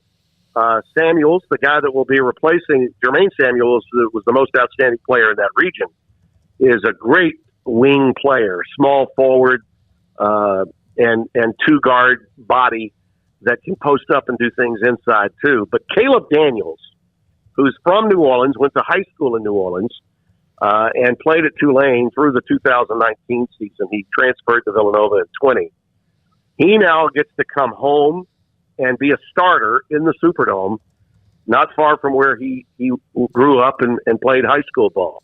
They only played 7. Now they're going to play 6. Now, I think Chris Archidiacono, Ryan's brother, can maybe play 5 to 10 minutes, give him some fouls, maybe put him in before a 12-minute or 8-minute TV timeout and give Colin Gillespie a chance to get an extra rest. But what this will do to Villanova is just force Gillespie to be on the ball a lot more. When Justin Moore is playing, he can play both point guard and the 2. And what that has done is put some pressure off of Colin and allow him to run through screens and maybe get open jump shots. And Justin Moore can handle the point. Now, Colin is going to have to dominate the ball a lot more as the point guard. And but Villanova will slow the pace of this game down. And they're a team that wants to limit the number of possessions that the other team has of the basketball. And if they can do that and force Kansas into playing nothing more than half court, don't let Abaji get off, then they'll be good. And they have the guy to do that. Dixon's a really good low post player. He's got some girth about him. I mean, it's a 50-50 proposition, even with Villanova down to 6 guys. I do think Kansas is the better team, and if they played 7 times, I would pick Kansas to win the best of 7. But on a one-game scenario and plenty of time to prepare, Jay is an artist, absolute artist. So that thing can go either way, and so can Duke, North Carolina. Tim, what event have you not been a part of as a broadcast that you would want to do? Oh, God. Well, I never called, obviously, a Final Four. I did the regional finals. Right. I never called a Final Four. But I've done significant games in college football, and I've done significant games in Major League Baseball when the Braves were World Series winner, and in the NBA playoffs. So, to be perfectly honest with you, unless it's some form of racing, unless it's horse racing or auto racing, I've had a part in every sport. I got to work the U.S. Open in tennis with Tony Traver when I was at CBS. I got to work the Masters digitally when I was at CBS. I did the U.S. Open when we had it at Fox digitally. So I've been a part of just about every major sporting event you can be around. I will say that if one day the opportunity presents itself, and I don't know that it will, but it could. If the opportunity presents itself through expansion of the college football playoff and whoever I'm with at the time, I'm with Fox now, but whoever I'm with at the time, if I could be a part of a championship tournament or format with college football, that would be a big deal. I've done the Fiesta Bowl. I've done, big bowl games, but I've never done part of something as special as a college football playoff scenario with expansion. I wouldn't want to be a part of it now, obviously, but I think if we had something that was similar to the NCAA tournament, man, that would be a fun ride to take. Even if you weren't doing the finals, but you were doing a game leading to that moment, that would be a lot of fun. But I'd say other than the Derby and maybe Daytona or the Indy 500. Yeah. To answer your question, those are the only sports that I've not really been a part of in any way, shape, fashion, or form. Well, you're right. You're in Shreveport. You're next to Louisiana Downs. You can start there and work your way. Yeah.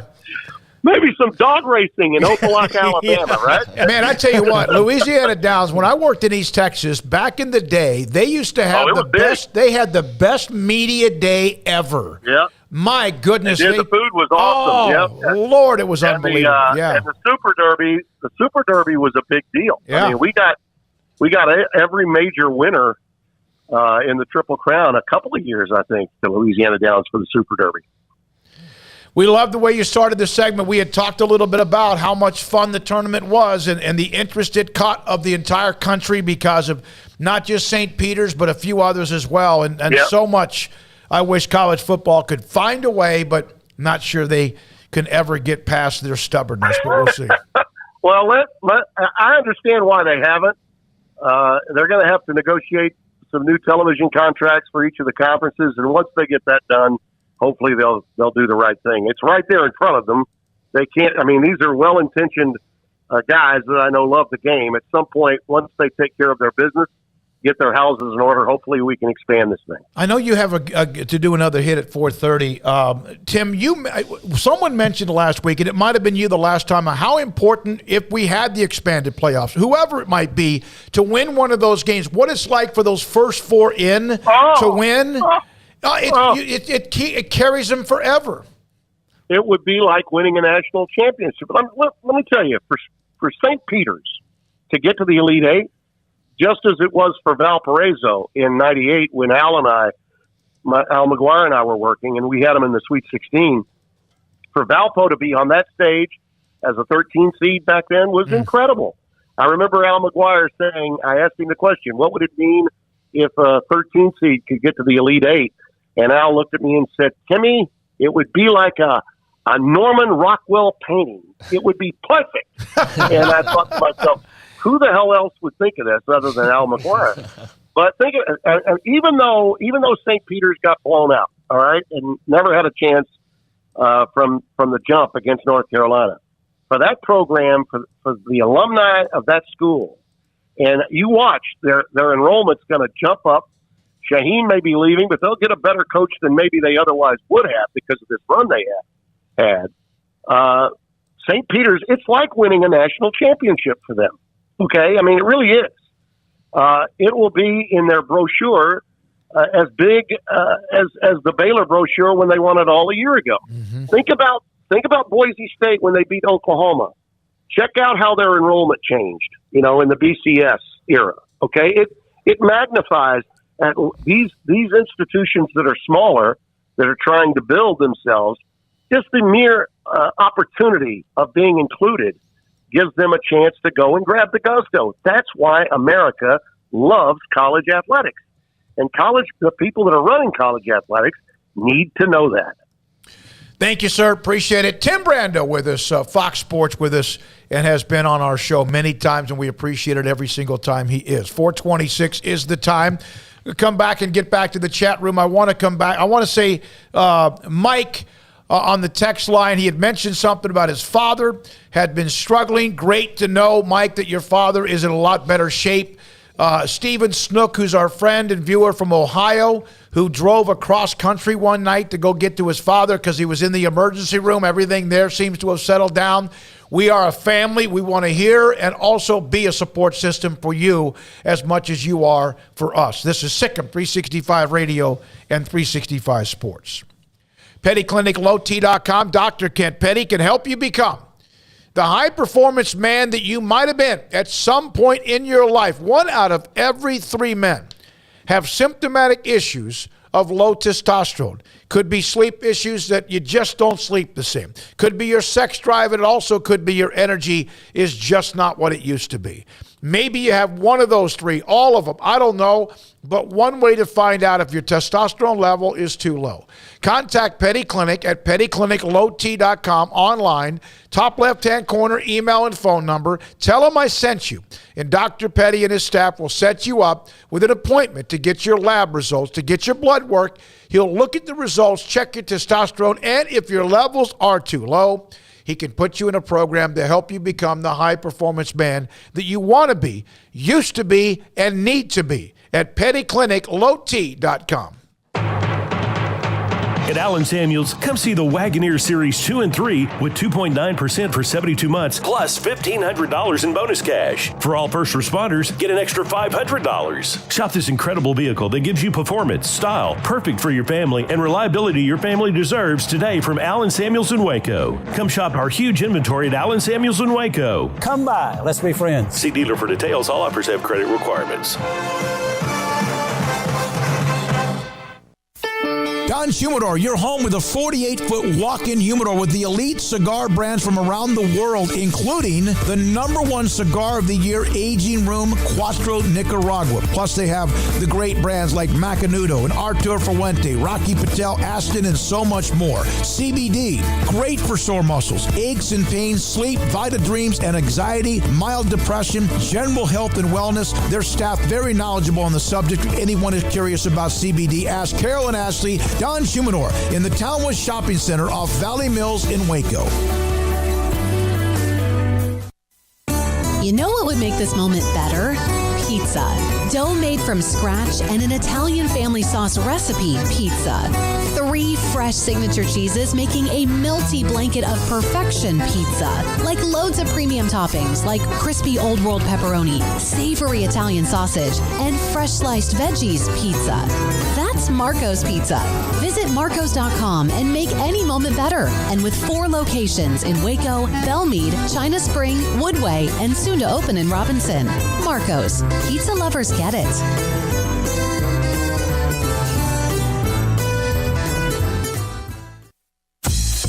Baylor Scott and White, Southwest Sports Medicine and Orthopedics, the team physicians for Baylor Athletics, diagnosing and treating all sports-related injuries, including concussions. These specialists also provide orthopedic services for athletes and non-athletes alike, whether it's knee or shoulder pain, hand or wrist injury, orthopedic spine care, and even an arthritis and total joint clinic. Trust the doctors Baylor Athletics trusts. Baylor Scott and White, Southwest Sports Medicine and Orthopedics wants to get you back in the game. It's plain and simple. Waco Custom Marketplace is the one-stop shop for what you need for tailgating, from charcoal, cold beer, and wine. And, of course, customize your order with brisket, tri-tip, sausage, wings, smoked pork tenderloin, country-style or pork spare ribs, marinated beef and chicken fajita meat, ground beef and chili, meat, hot dogs, and burgers, buns, seasoning, sauces, chips. There's fresh baked bread and kolaches every day, breakfast sausage links. And you can also customize your favorite cut of steaks from Select, Choice, or Prime, bacon wrap fillets, ribeyes, New York strips, sirloin, T-bone, and porterhouse. Full service butcher shop includes pork, poultry, beef, chicken, and seafood, serving Waco restaurants and families since 1940. Your one-stop shop for beef, pork, poultry, and seafood needs. Waco Custom Marketplace, 425 Lake Air Drive, or WacoCustomMarketplace.com.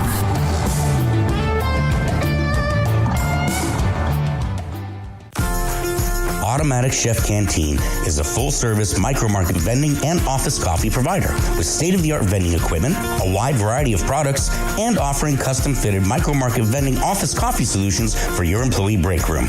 You want a full break room solution and a workplace oasis? Well, Automatic Chef Canteen, locally owned and operated for over 50 years in Central Texas, also includes in-house mechanics on call 24/7 for fast, reliable service and maintenance. Automatic Chef Canteen, 6900 Imperial Drive in Waco, or online at automaticchefcanteen.com.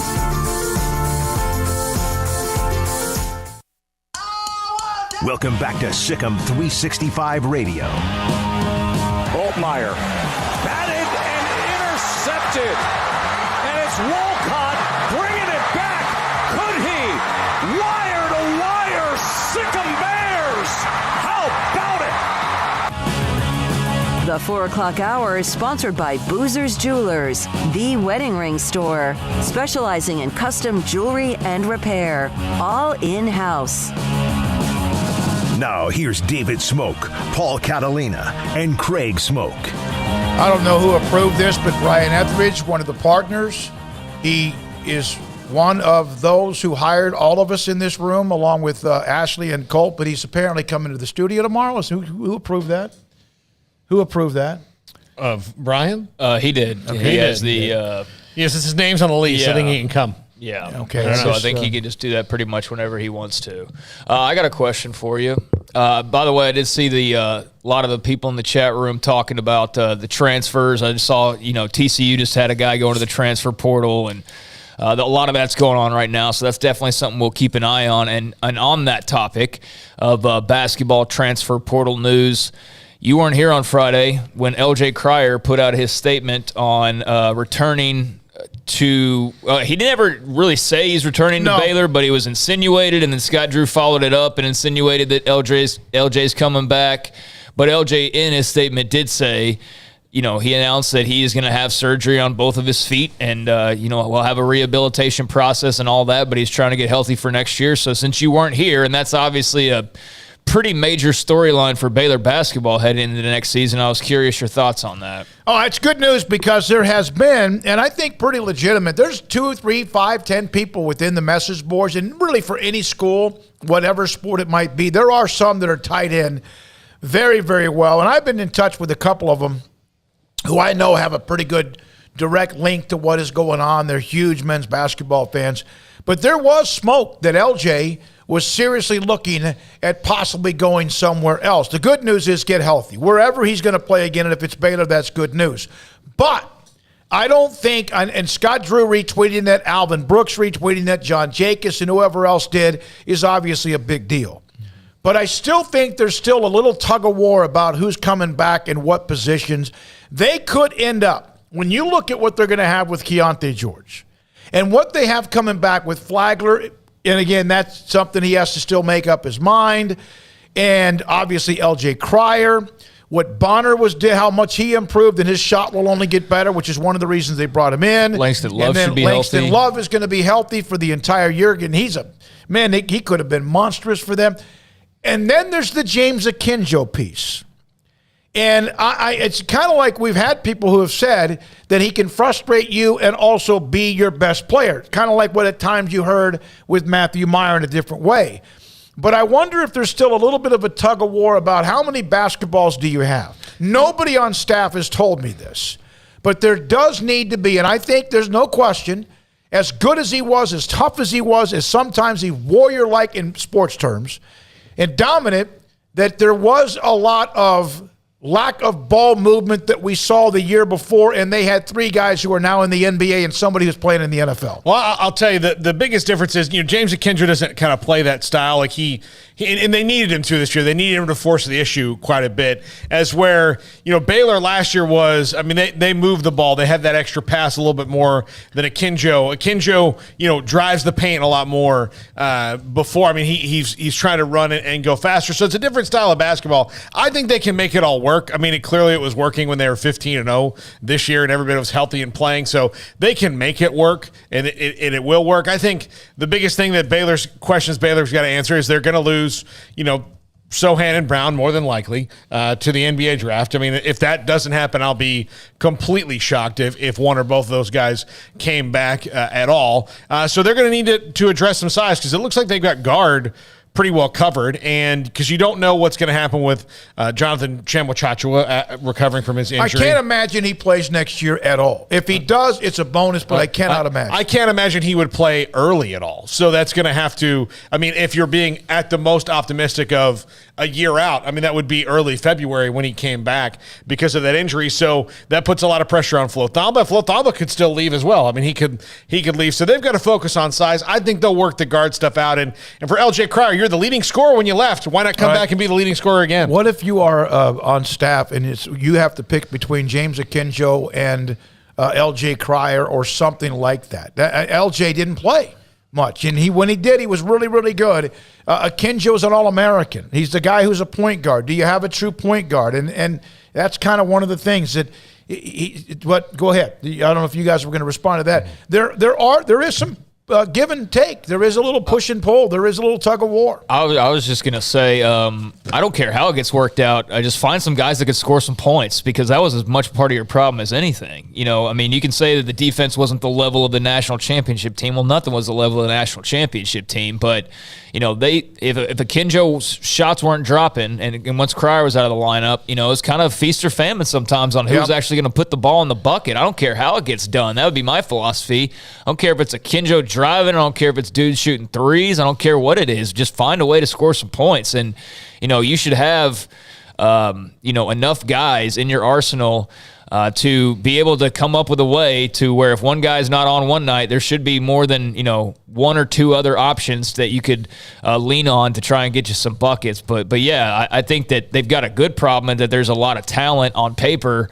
And, it's a little bit more complicated than just throw them out on the court and let them play. But I would rather deal with this problem where it's like, okay, how can we get the ball to this many guys versus we've really truly only got one guy. How else can we score? I mean, thankfully that's not their problem, but it kind of felt that way at times once Cryer went out. So, I don't know how all that works itself out, but, the more the merrier, in my opinion, because that health piece was a big bump in the road for them this year. Normally you have a rotation when you get to the tournament. Like we're talking about, Villanova's going to have 6 now because of the injury to Moore.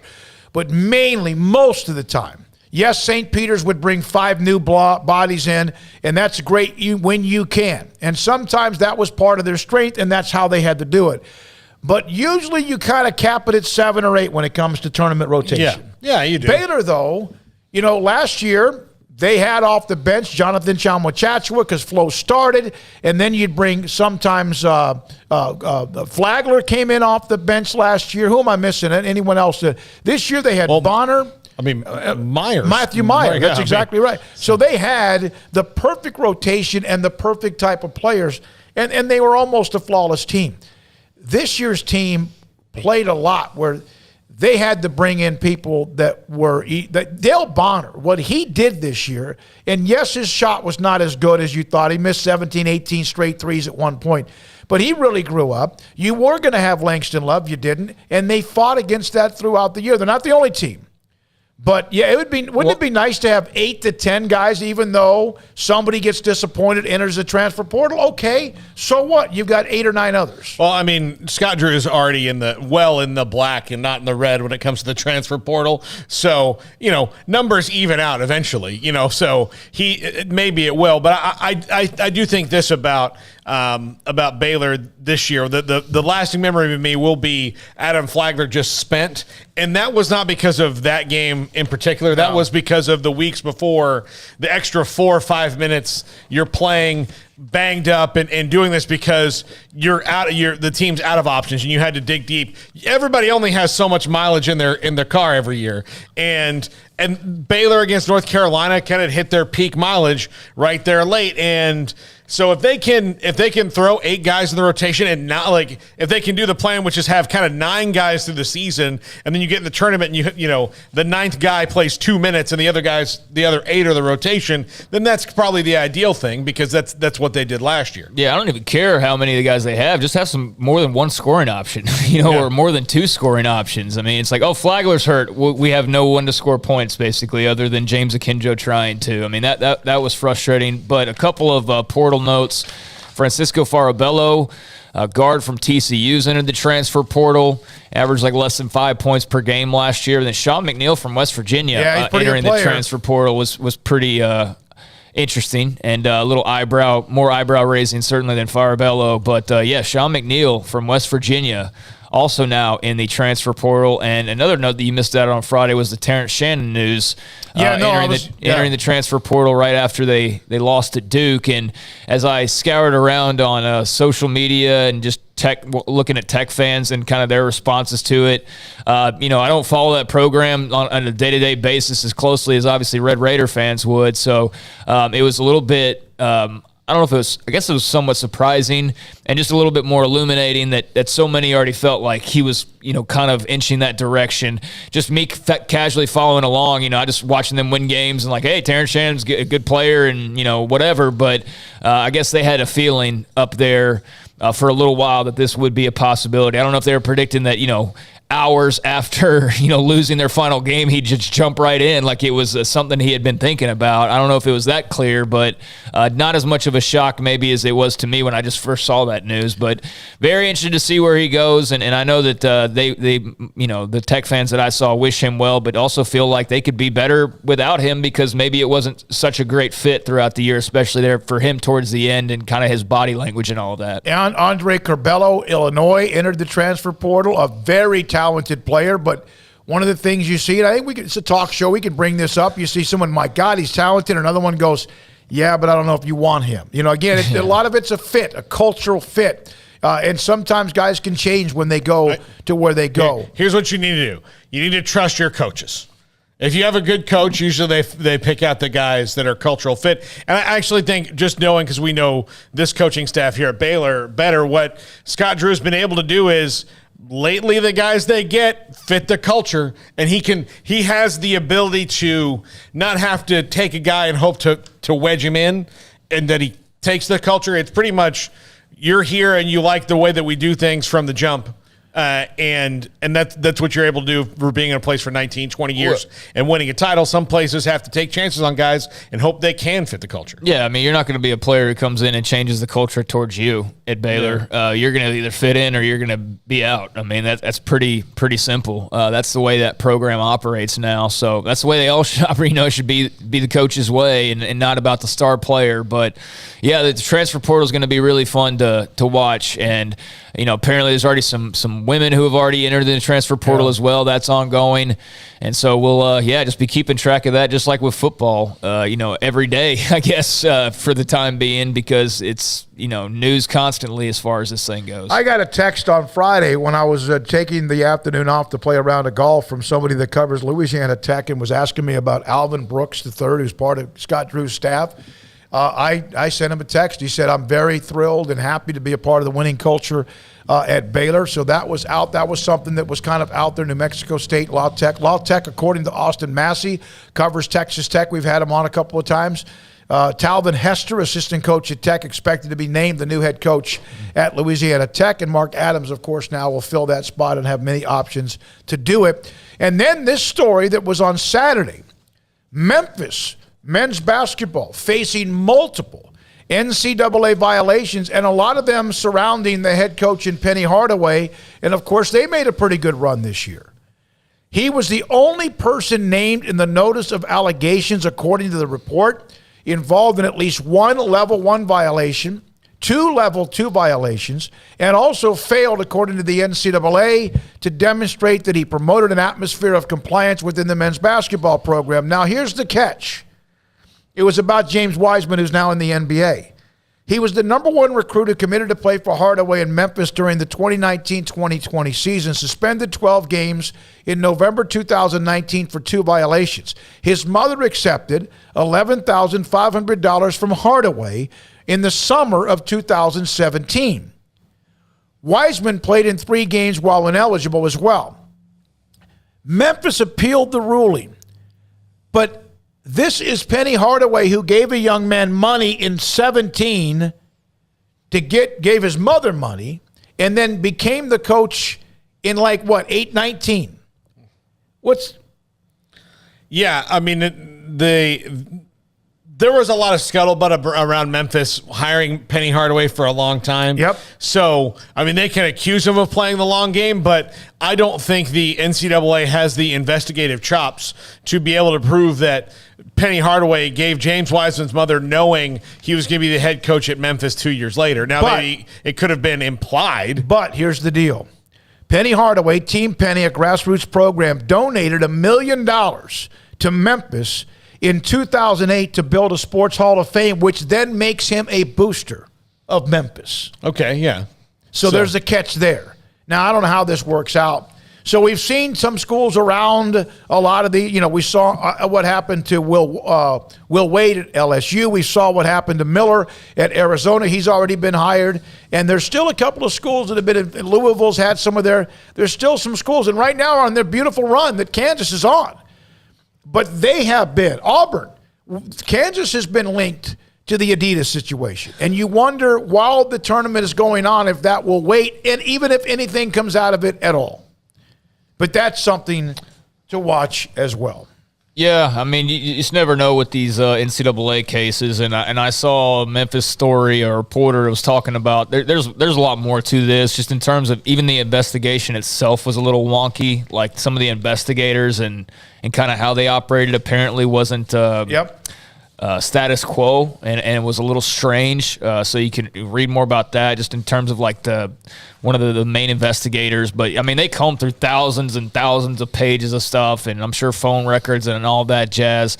I just don't understand, why did James Wiseman play for those 3 games when he was ineligible? Like, because that's apparently what helped kickstart this whole thing. So I just don't understand the decision behind that. Maybe that's just something that I missed on at the time. But yeah, I mean, this is nothing new, really. Like, this is basketball, and stories like this are nothing new. It's a tough deal for Penny and Memphis Hoops. Become a Memphis fan through this show, just in terms of the listeners that we have from there, and a lot of their desires to be a part of the party in the Big 12 here in the future. So hopefully it gets worked out.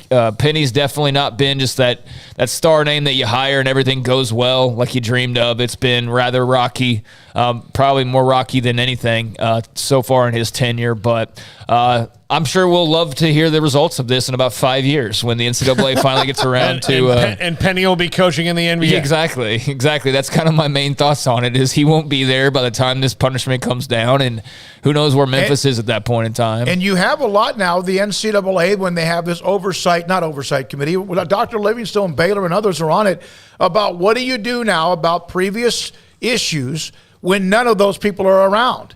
In some cases, Baylor was able to wipe their slate clean in a lot of different ways. Oklahoma State was not, with Mike Boynton having to take the hit for what happened under Brad Underwood. Okay. I got an answer on that. That was a restraining order. I forgot about that. His lawyer's temporary restraining order that allowed him to be able to play. That's what that was. So I'm sorry. I want to clear that up. And one note here. Phil Venzer, who lives in Vegas, I believe, Phil, you actually believe it, he sent me a box.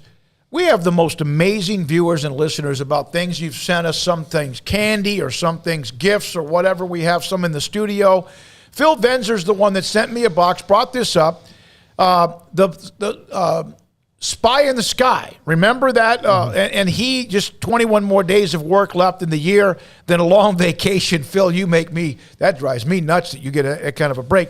I got your books. We got them in. I got them over the weekend. I sent a picture to Craig and Paul. I was supposed to bring them to the studio. I don't know why I didn't, but let them read it. Phil Venzer, thanks for the books you sent to us. Thank you. Spy in the Sky. It's about that thick.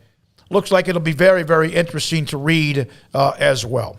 It's 4:50. We'll come back, wrap up this 4 o'clock hour, get back to some of those comments that we have in the chat room on many things. Not just the college basketball and Final Four, but also about culture and transfer portal and so much more. Sikkim 365 Radio and 365 Sports. Coming up May the 7th, mother and daughter brunch at Woodway. DiscoverWoodway.com is the website. Mother and daughter brunch will be at the Pavilion.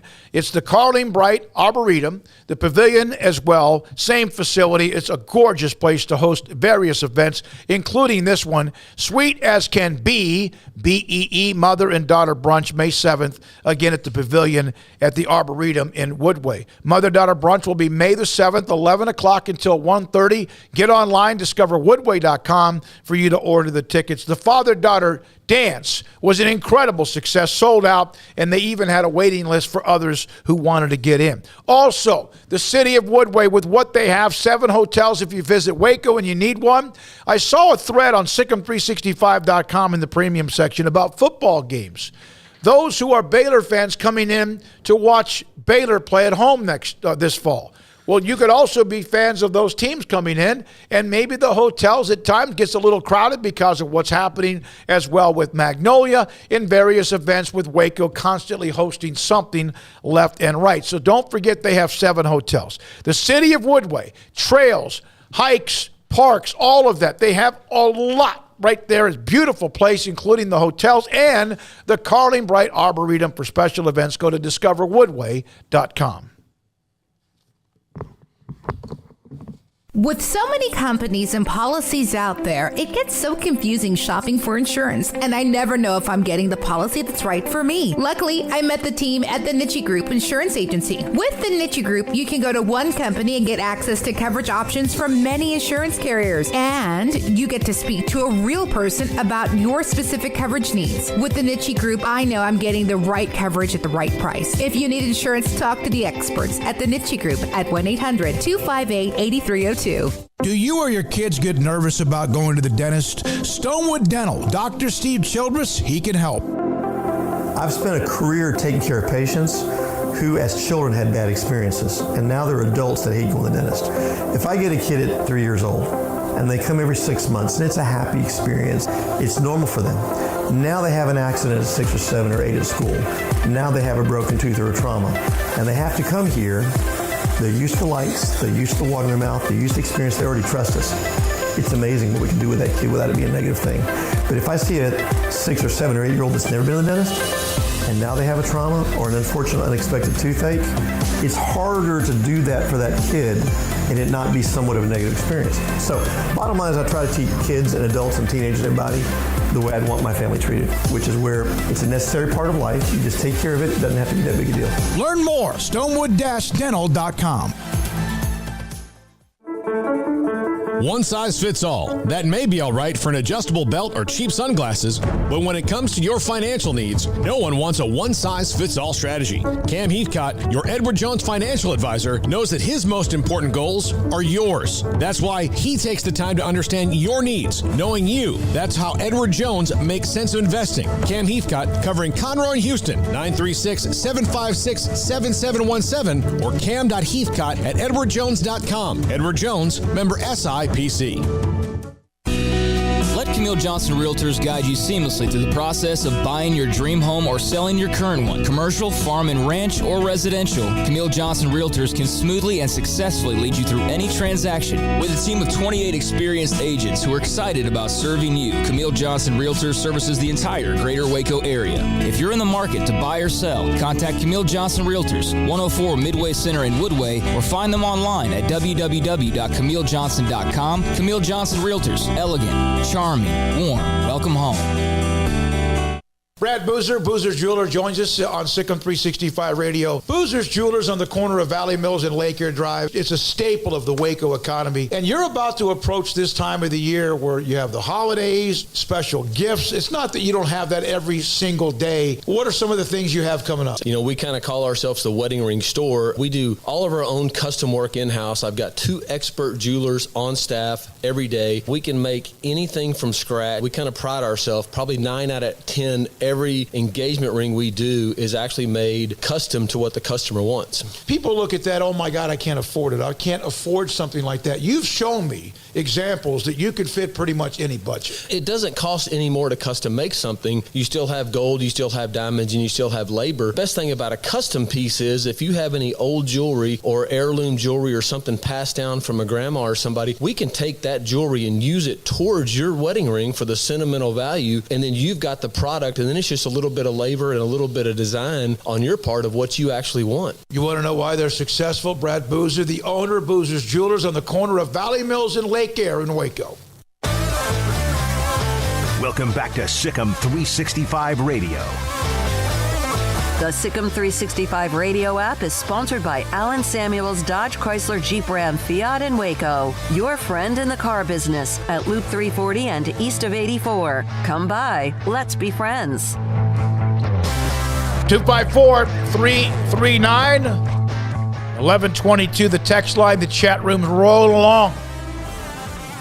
Also, still some chatter on the Will Smith, Chris Rock scene last night. I could have talked about that for 3 hours. And I think we ought to go back to doing that again. No, it was just it was so strange. It was so strange to see that. I mean, we've just never seen anything quite like that. And you know, especially from, you know, if Kanye had gone up there and done that, I don't think anybody would have been surprised. Well, yeah, well, that's the one thing he hasn't done yet. Right. So, yeah, and Kanye's been made fun of, I mean, way more mercilessly and for good reason than Will Smith. I mean, Kanye like brings Kanye. it on. He brings it on himself. He does. I mean, and look, and lately he has no excuse for what he's doing, but he's just being a jerk ex. But but again, Will Smith. I mean, he should know this, which makes you worried about Will Smith, who used to seem like one of the most relaxed dudes in the world because his life was super dope, and now it's really strange to see that. Not only that, to see a guy walk up on stage, slap a presenter,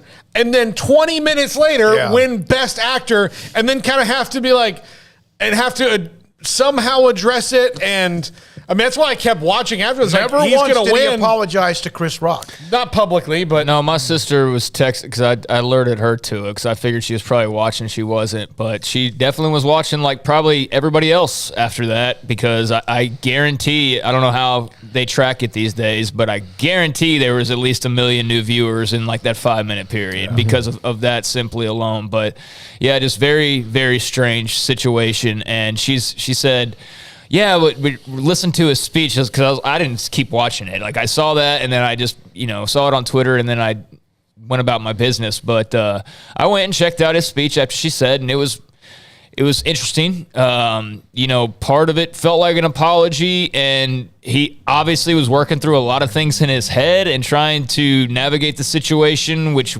couldn't have been easy for anybody, even if it was his own doing.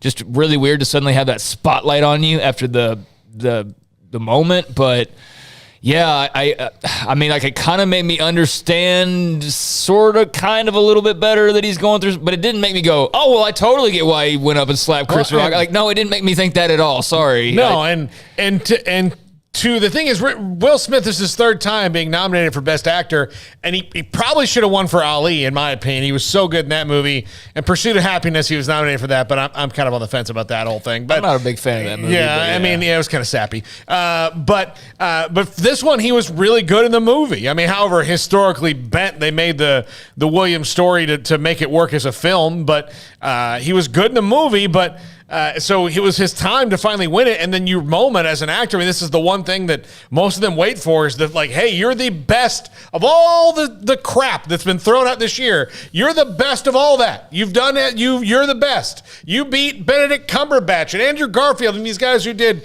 well, depending on your opinion, great work. You're the best one. And then right before that, you take the focus off that completely. You know why? I don't think it was fake. No, I don't think it was for publicity. Chris Rock would have never done that. Well, let me finish. Will Smith is sitting right at the front. Mm-hmm. He's about to accept everyone probably thought he was going to win right there at the front. So you saw there was a little bit of that way. This is way too convenient. This was crazy. In fact, here's a chat from JPS. That's his wife, Jada.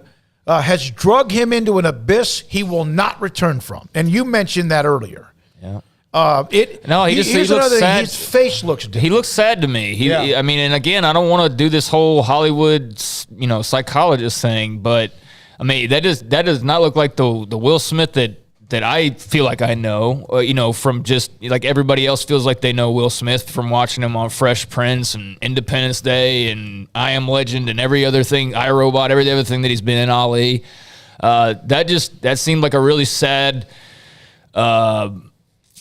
I don't know if confused is the right word, but just a guy dealing with a lot. That's what it looked like to me, especially during that acceptance speech. And he was trying to work his way through that. But yeah, like, I mean, dude, if your wife's up hosting her talk show talking about the other dudes she's sleeping with and y'all's open marriage and all this other, dirty laundry, like, that's going to have an effect on somebody. I don't care how accepting of it you are. And I can't help but think that, yeah, that's added up and caused a lot of stress on his shoulders, and he just snapped. He snapped and did something uncharacteristic that I don't think anybody would ever expect Will Smith to do. And he's got to be the one to now navigate the aftermath of that, and I'm sure he'll end up just fine for it. But yeah, I think that definitely added up on him. It had to have. From Chris, his marriage to Jada is toxic. His kids are different. Rumors of course, the open marriage. He's been getting roasted for that. To me, Chris Rock was the tipping point. Will Smith is a good guy, but he couldn't hide his frustration anymore. From Lee. If y'all saw that Red Table Talk, because I saw the excerpt of it, of when Will was on there, that's Jada's show, and they were talking about marriage and things. Like, it is the most uncomfortable you've ever seen a person in your entire life is Will Smith having to sit there and listen to her. And, not a relationship doctor by any means. I'm definitely not going to, try and give advice to anybody in a relationship because I'm no expert, but that just did not seem very healthy to me at all, and that was not healthy last night. So whatever's going on, like I said at the beginning of the show, I love Will Smith. I mean, he's as much a part of like stars over my lifetime as anybody. I mean, that dude's been there since day one of my life, basically, and I just saw a dude hurting, and I feel bad for him, and I hope he gets it figured out. But yeah, there's definitely a lot of toxicity and just bad going on that led to that last night. Yeah, it's everybody has his breaking point, whatever it might be, that not giving him an excuse. But how many of us, like publicly, not just on this show in the chat room or whatever, could have the entire country and world watching, and then all of a sudden you just have that point where you just can't do this anymore. Well, and we're in a society now where you see I'm not excusing him, by the way. We're in a society now where a lot of famous people are fighting back over, criticism and things like that, and want to be far more insulated. And you know what? There's just going to be a big gap that normal people are never going to be able to jump over. And it's like, yeah, I'm sorry that you get made fun of, and I'm sorry that, maybe this wife thing's bothering you a lot, but you're also worth like $200 million, and you live in a gated community. That's the thing that separates normal folks from Hollywood folks. And even if Will Smith acted like a normal person would, if you were fed up with somebody talking about your wife or cracking jokes or whatever, like he's still in a different position in life and has to be mindful of that. But yeah, we're all human at the end of the day. But for Will Smith, that was so uncharacteristic, and it was just, I keep going back to the word bizarre because that's what I kept feeling after watching that last night. Yeah, it was without question very, very strange. And I just looked. I like this. I'm not somebody who can read. I can sometimes read body language. I think I'm pretty good at that also. But his face just looks like almost not. It's not disheveled, but almost. He's tired. Yeah, worn out. He's tired. Emotionally spent. Yeah, and then the money thing. The point that I was trying to get to there is, you can't have everything your way. Like, if you're going to be the starting quarterback of the Dallas Cowboys and make millions and millions of dollars, I'm sorry, Dak, but there's going to be criticisms. Yeah. Nobody is so insulated that you get to be a Hollywood actor and nobody gets to say anything bad about you, and you get to make billions of dollars and you get to do everything that you want to do, but nobody can say it. That's just part of the deal. That's criticism. If Will Smith was a Philly cheesesteak business operator and somebody had a problem with his food, they, complain about it. People are going to have their thoughts. You can't have it all your way. And I don't think that's what Will Smith expects either. But yeah, definitely a dude that look a bit frazzled. How much does what you just said carry over? And we're going right over the top of the 5 o'clock hour. We will have the David Hellman NFL owners meetings going on in Florida at 5:30. How much of what you just said about if Dak or whoever gets money or whoever owns us, you get criticism, how much is that going to change now college football with the NIL money with players who are the ones publicly we know are making tons of money? Well, I have an NIL story on Baylor, actually, and there was a little bit of I guess it was a little social media back and forth over the softball team, a little back and forth between, I guess. So basically, Baylor softball got swept by Oklahoma over the weekend. And T-Rex, who's a listener to this show, I saw a tweet of his, and he was asking about, we got these elite basketball teams, this elite football team. It's like, why can't we have that in softball? Was the basic, baseball, and baseball was the basic gist of it. And there's a lot of people that took offense to that, or I don't know about a lot, but I saw a couple people, including a player or two, that popped off towards him over that. And I don't really think what he said was really harmful or all that negative. It was just a general question as a sports fan of hey, why can't baseball and softball be at the level of basketball and football? But, some people got to take that like it's a personal shot, and, they got into a little bit of argument over that. So I don't know if that's part of it, of what you were just referring to or not, but. No, I'm glad you brought that up. You can't criticize me. I'm a college athlete. It's well, wait a second, and I do feel, to your point, I do feel like there is this growing sort of movement with college athletes in particular, where there is a feeling, at least I get from some of them, of I'm allowed to do whatever I want to do, and I can't be criticized for anything. Because immediately, well, I'm just a college athlete. You can't. That's not like we're pro athlete, but all of a sudden you are getting paid, and you are getting paid to play sports, and you are more just as you're moving closer towards being a pro athlete. So, I mean, I think there's got to be a level of criticism that you don't apply to college athletes that you would apply to pros. But I do think it's becoming more where college athletes are starting to become almost pros in a way if you look at some of these money figures. So I think with that comes justified criticism if you're on, at a point like that. There was always a point to me, and I don't know if it's completely changed, but there was a point about crossing the line with criticizing a collegiate athlete publicly. There's one thing to talk about. Yeah. Like when we saw the play offensively of Baylor in 2020, the type of heat that was put on Charlie Brewer. Some people just felt like they didn't like him. Some people just got tired of the offense. Some of it was on Larry Fedora, the coach, but Charlie took most of the brunt, even if the offensive line was bad, or he was bad at times. But there is a change, starting to change a little bit. It used to be kind of, you don't do that with college athletes. Don't do that with high school kids. Yeah. And then Lee Buttercup saw that. T-Rex is about as pure a BU fan as there is. He's now in grad school at Baylor. He's caught flack before for not having attended Baylor, and that's another dumb thing. Because you haven't attended Baylor and you're a Baylor fan doesn't mean you can't be a fan or can't be critical. I mean, most of the bigger schools have thousands and thousands of alums or people who attended school, but a lot of them have massive amounts of T-shirt fans. But in this case, I guess it's to each his own. Yeah, I mean, to each his own. I don't think, there should be overwhelming,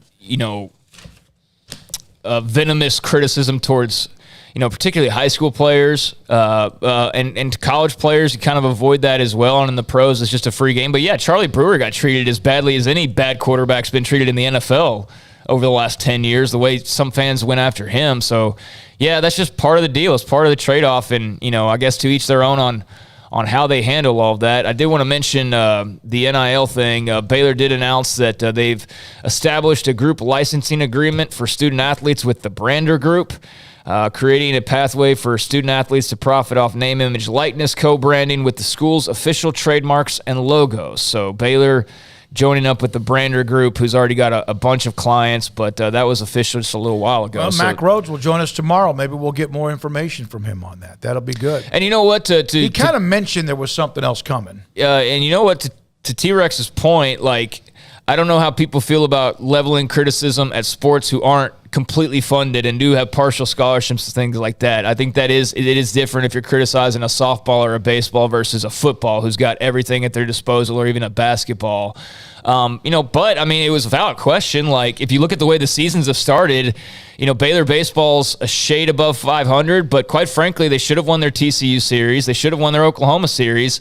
They just completely melted down on Saturday. Baseball did, with a grand slam in the 8th inning to tie the game, and then a grand slam in the 9th inning to lose the game.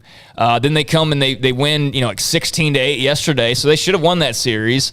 Baylor softball got swept by Oklahoma, and it was, they had a close, I guess, game 3, and Glenn Moore came out on Twitter and was talking about how proud he was of the team, and that's the number 1 team in the country they played, and nobody's, Oklahoma's an absolute juggernaut. Everyone gets swept by Oklahoma. That's an absolute juggernaut, so I don't think you could take too much away from that, but, I don't think they should also be immune to people wondering, like, hey, why does Baylor baseball have an 0-2, series, 0-2 series and conference play right now when they should be 2-0? They I guess you point to relief pitching or whatever, but I mean, they should be 2-0. They should have won 2 games against TCU and 2 games against Oklahoma. So that criticism is valid, but yeah, I don't know. It's a weird time, but that Will Smith story, that's going to be with us for a while, no doubt. 5:11. When we come back, we got to make up a break, but we will. 254-339-1122 in the text line as well. I also am going to send Armstrong, and I know we have David Hellman at 5:30. Texas Tech beat Texas 2 out of 3 over the weekend at Lubbock. The second game was a walk-off grand slam. The third game, Texas smoked Texas Tech and run-rolled them 12-1. But the first game ended in what might have been the single most unbelievable steal of home to walk off the game ever, and we're going to have that for you in the next segment. Sikkim 365 Radio, 365 Sports. Richard Carr, Buick GMC Cadillac. March means 23 years in the automotive business for Richard Carr, Buick GMC Cadillac. In those 23 years, Richard Carr sold the best trucks and cars on the road. And like Richard Carr, They have offered first-class vehicles you can trust. Richard Carr wants to thank Waco and Central Texas for their support over the years and look forward to many more years to come. Right now, they've got new GMC trucks and also GMC Buick and Cadillac SUVs are on the way. Richard Carr is seeing new vehicle arrivals each week. It's time to get on their inbound vehicle list so you can get your new car or truck as they arrive. For qualified buyers, you can buy a truck now, get 0% financing for 72 months on most GMC vehicles and Buick SUVs.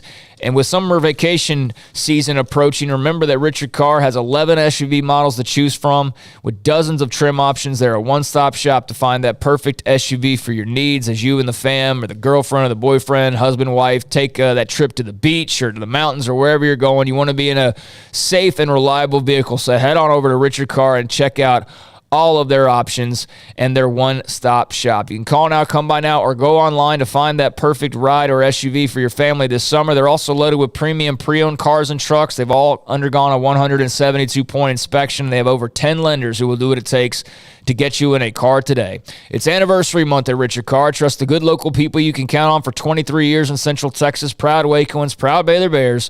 Log on to richardcarr.com today. Call now or go see them now off Highway 6 at the Imperial exit. Baylor University is where lights shine bright. So, let there be light. Let there be roommates and teammates, scholarship and championships. Let there be fresh starts and new traditions, fast friendships and lasting impacts. Let there be laughter. Let there be joy. Let there be light. Baylor University, where lights shine bright. Brad Boozer, Boozer's Jeweler, joins us on Sikkim 365 Radio.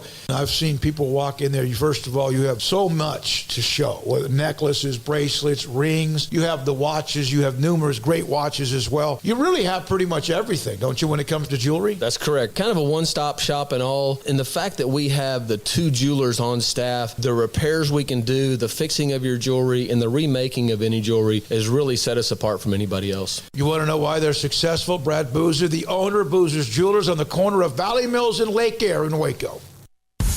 Texas Farm Bureau Insurance has protected fellow Texans with auto, home, health, and life insurance since 1952.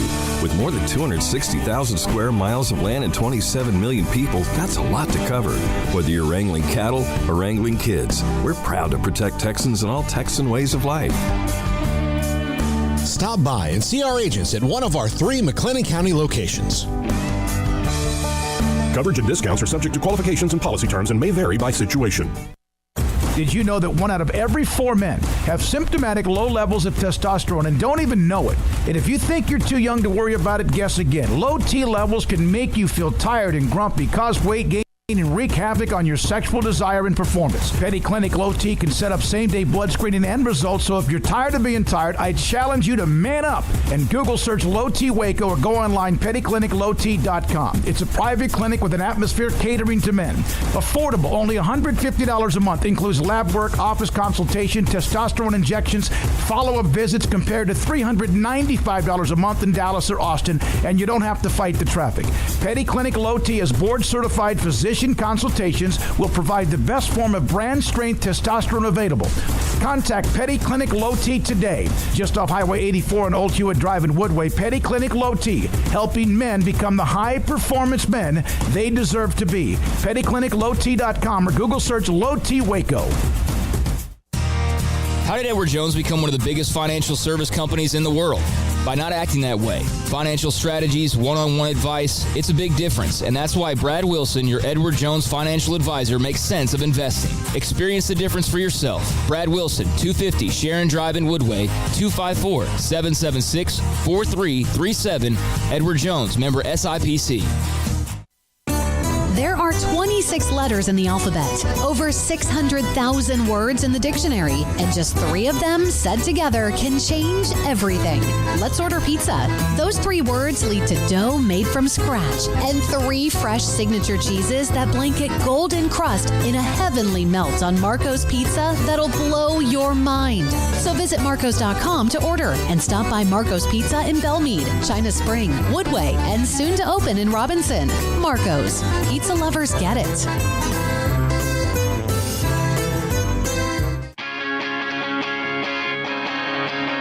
Welcome back to Sikkim 365 Radio. The 5 o'clock hour is sponsored by Edward Jones Investments with financial advisor Tom Albers, staying in touch with you and your money through these difficult and changing times. Edward Jones, making sense of investing. You know, we have a lot of different analysts that cover a lot of different schools. Big 12 around the country. Mike Scarborough, Tiger Bait, covers LSU very, very well. He sent us a text. This was a tweet from an LSU football player, Josh White. And I wouldn't have known much of this. But after heavy prayer, I've decided to step away from LSU, enter my name in the transfer portal. It happens every day. It's almost like breathing. With 4 years of eligibility, the text we got from Mike was, watch this one. This was an Aranda guy. Huh. Yeah. So, yeah, he said he loved him, and that was in the class of 2020 that Josh White signed.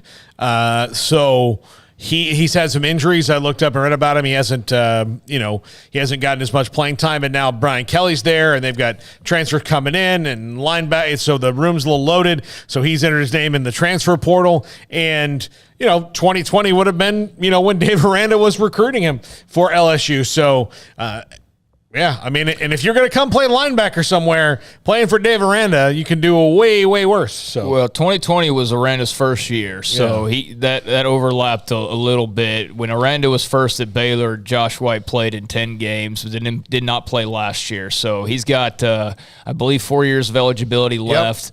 And he wouldn't have played when Aranda was there. Obviously, he would have recruited him. But he would recruit him in his junior and senior years in high school. So there's a connection, and I would imagine too, it wouldn't be surprising or shocking at all if some others on staff also had those connections. Whether it be a Dennis Johnson or a Juice Johnson or somebody else from LSU that's come over as well. So yeah, it did not cross my mind when I saw that. I remember him as a recruit. He was definitely a highly rated guy that a lot of people wanted, and obviously LSU want linebackers. If Dave Aranda wanted him to begin with, that's good enough for me.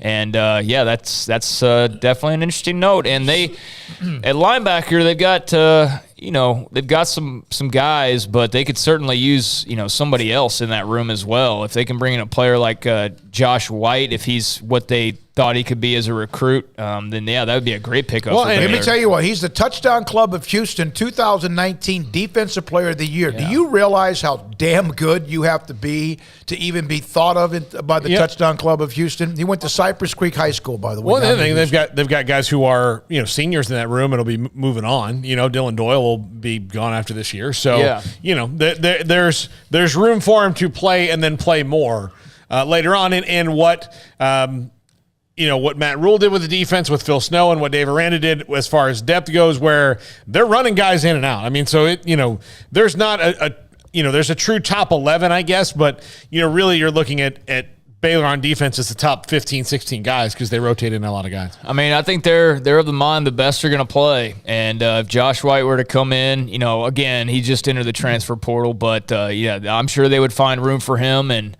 he would help elevate that room a bit as well. I think they've got guys who you can go ahead and just sort of peg as starters, but the right guy comes along the transfer portal. We saw what they did last year with Apuika and with Drew Estrada and with Grant Miller and Jacob Gall. All of those guys coming in, there was other starters in place or guys in place before them that came in. And so, maybe Josh White could do the same. But either way, they're linebackers after this year, losing Doyle after having lost Bernard and all of that. They'll need some reinforcements here pretty soon. And there's not a lot of sure things in that linebacker room as far as the young guys go right now. No question. It's funny to me to watch the transfer portal. Somebody makes the announcement. I'm going to tell you the teams and fan bases that react. Baylor, Arkansas, Missouri, Wake Forest, Tennessee. I feel like I see Arkansas on every transfer tweet at this point. It seems like they're locked in with every transfer that's announced. I mean, but now also over the weekend, Austin Novacek. Sad, excuse me. The young man, the quarterback at Dripping Springs High School, Baylor commit, was invited to be a part of the Elite 11, the quarterback competition. He is everywhere you look, these camps he's going to, blowing up, having himself a really, really great early spring and even over the winter as well.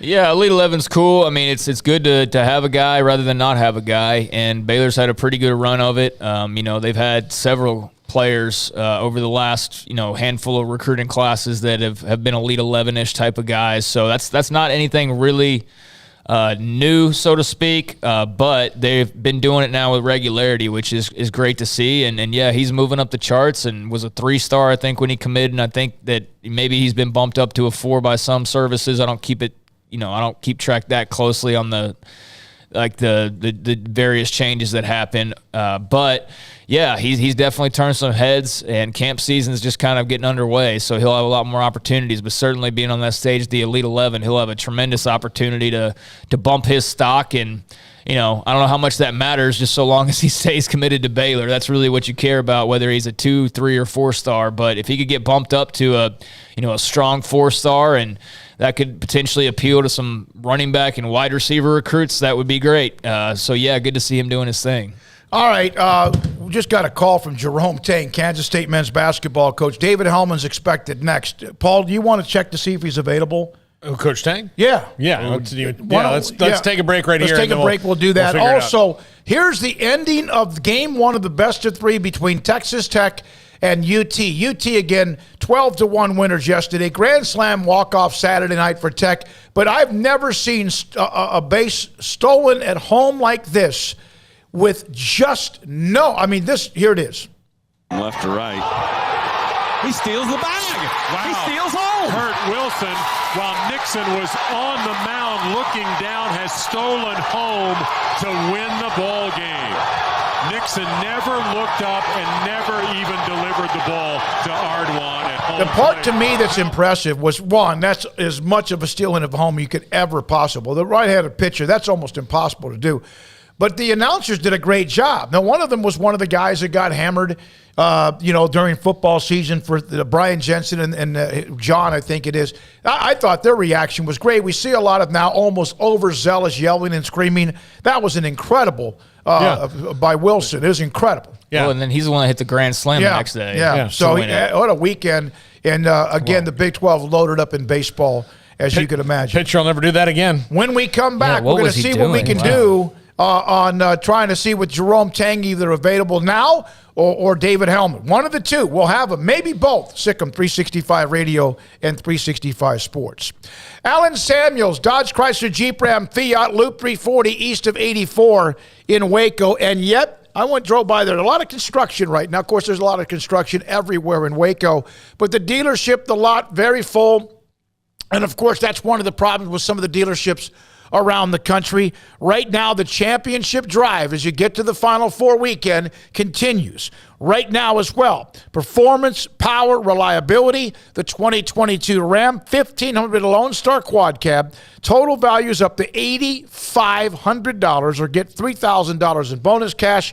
And along with that, 2.9% financing for 72 months. First responders on a lot of the vehicles are getting $500 in additional bonus cash. The 2022 Wagoneer Series 2 and 3 and 2.9% financing on them for 72 months plus $1,500 in bonus cash. And again, first responders, an extra $500 in savings. They have the Jeep Cherokee L, the Wagoneer, some of the newest styles, and some of the best in delivering dependability, and a whole lot more for your family and the safety as well. Alan Samuels, Dodge Chrysler Jeep Ram Fiat. Tell Ted Teague I sent you. Loop 340 east of 84 in Waco.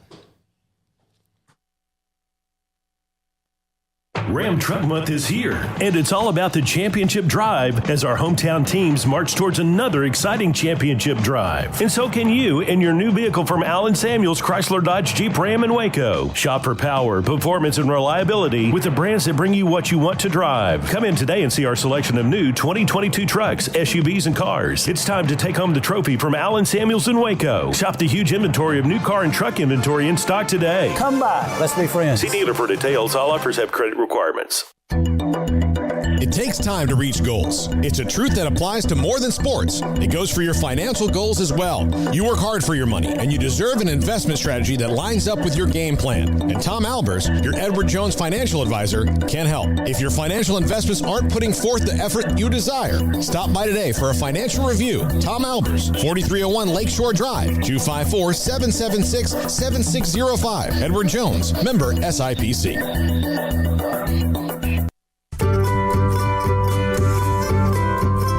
You want to know why Stonewood Dental is so successful? Listen to what happy customers have to say. It's pleasant. It's different than any other dentist office. I really feel like they care. And it's not that you're here for 2 hours waiting on someone to take care of you. It's quick and easy, and I bring my kids, and my kids love being here too. They really love the treasure box. Staff is really nice and accommodating, real friendly. You feel more like home. It's not sterile looking. Everybody has their own personalized rooms with decorations and decor, and they'll even have a blanket for you when it's cold. I've recommended people to actually come here, and they are patients now. I really love it here. It feels like family. Learn more, stonewood-dental.com.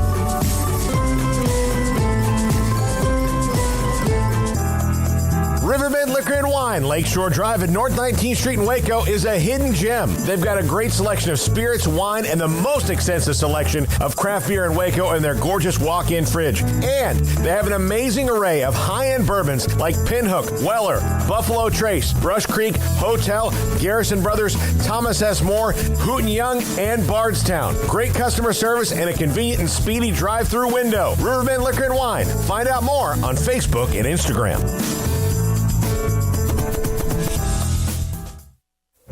Stepping into a new pair of boots is great, but stepping into the boots of a U.S. Army officer can also add confidence and leadership skills to your son or daughter's career path. There are more than 150 occupational specialties to help them find the best fit for their future. See all the things your son or daughter can achieve in our boots at GoArmy.com. U.S. Army Waco Recruiting Company, 254-598-8131 or 254-776-1543.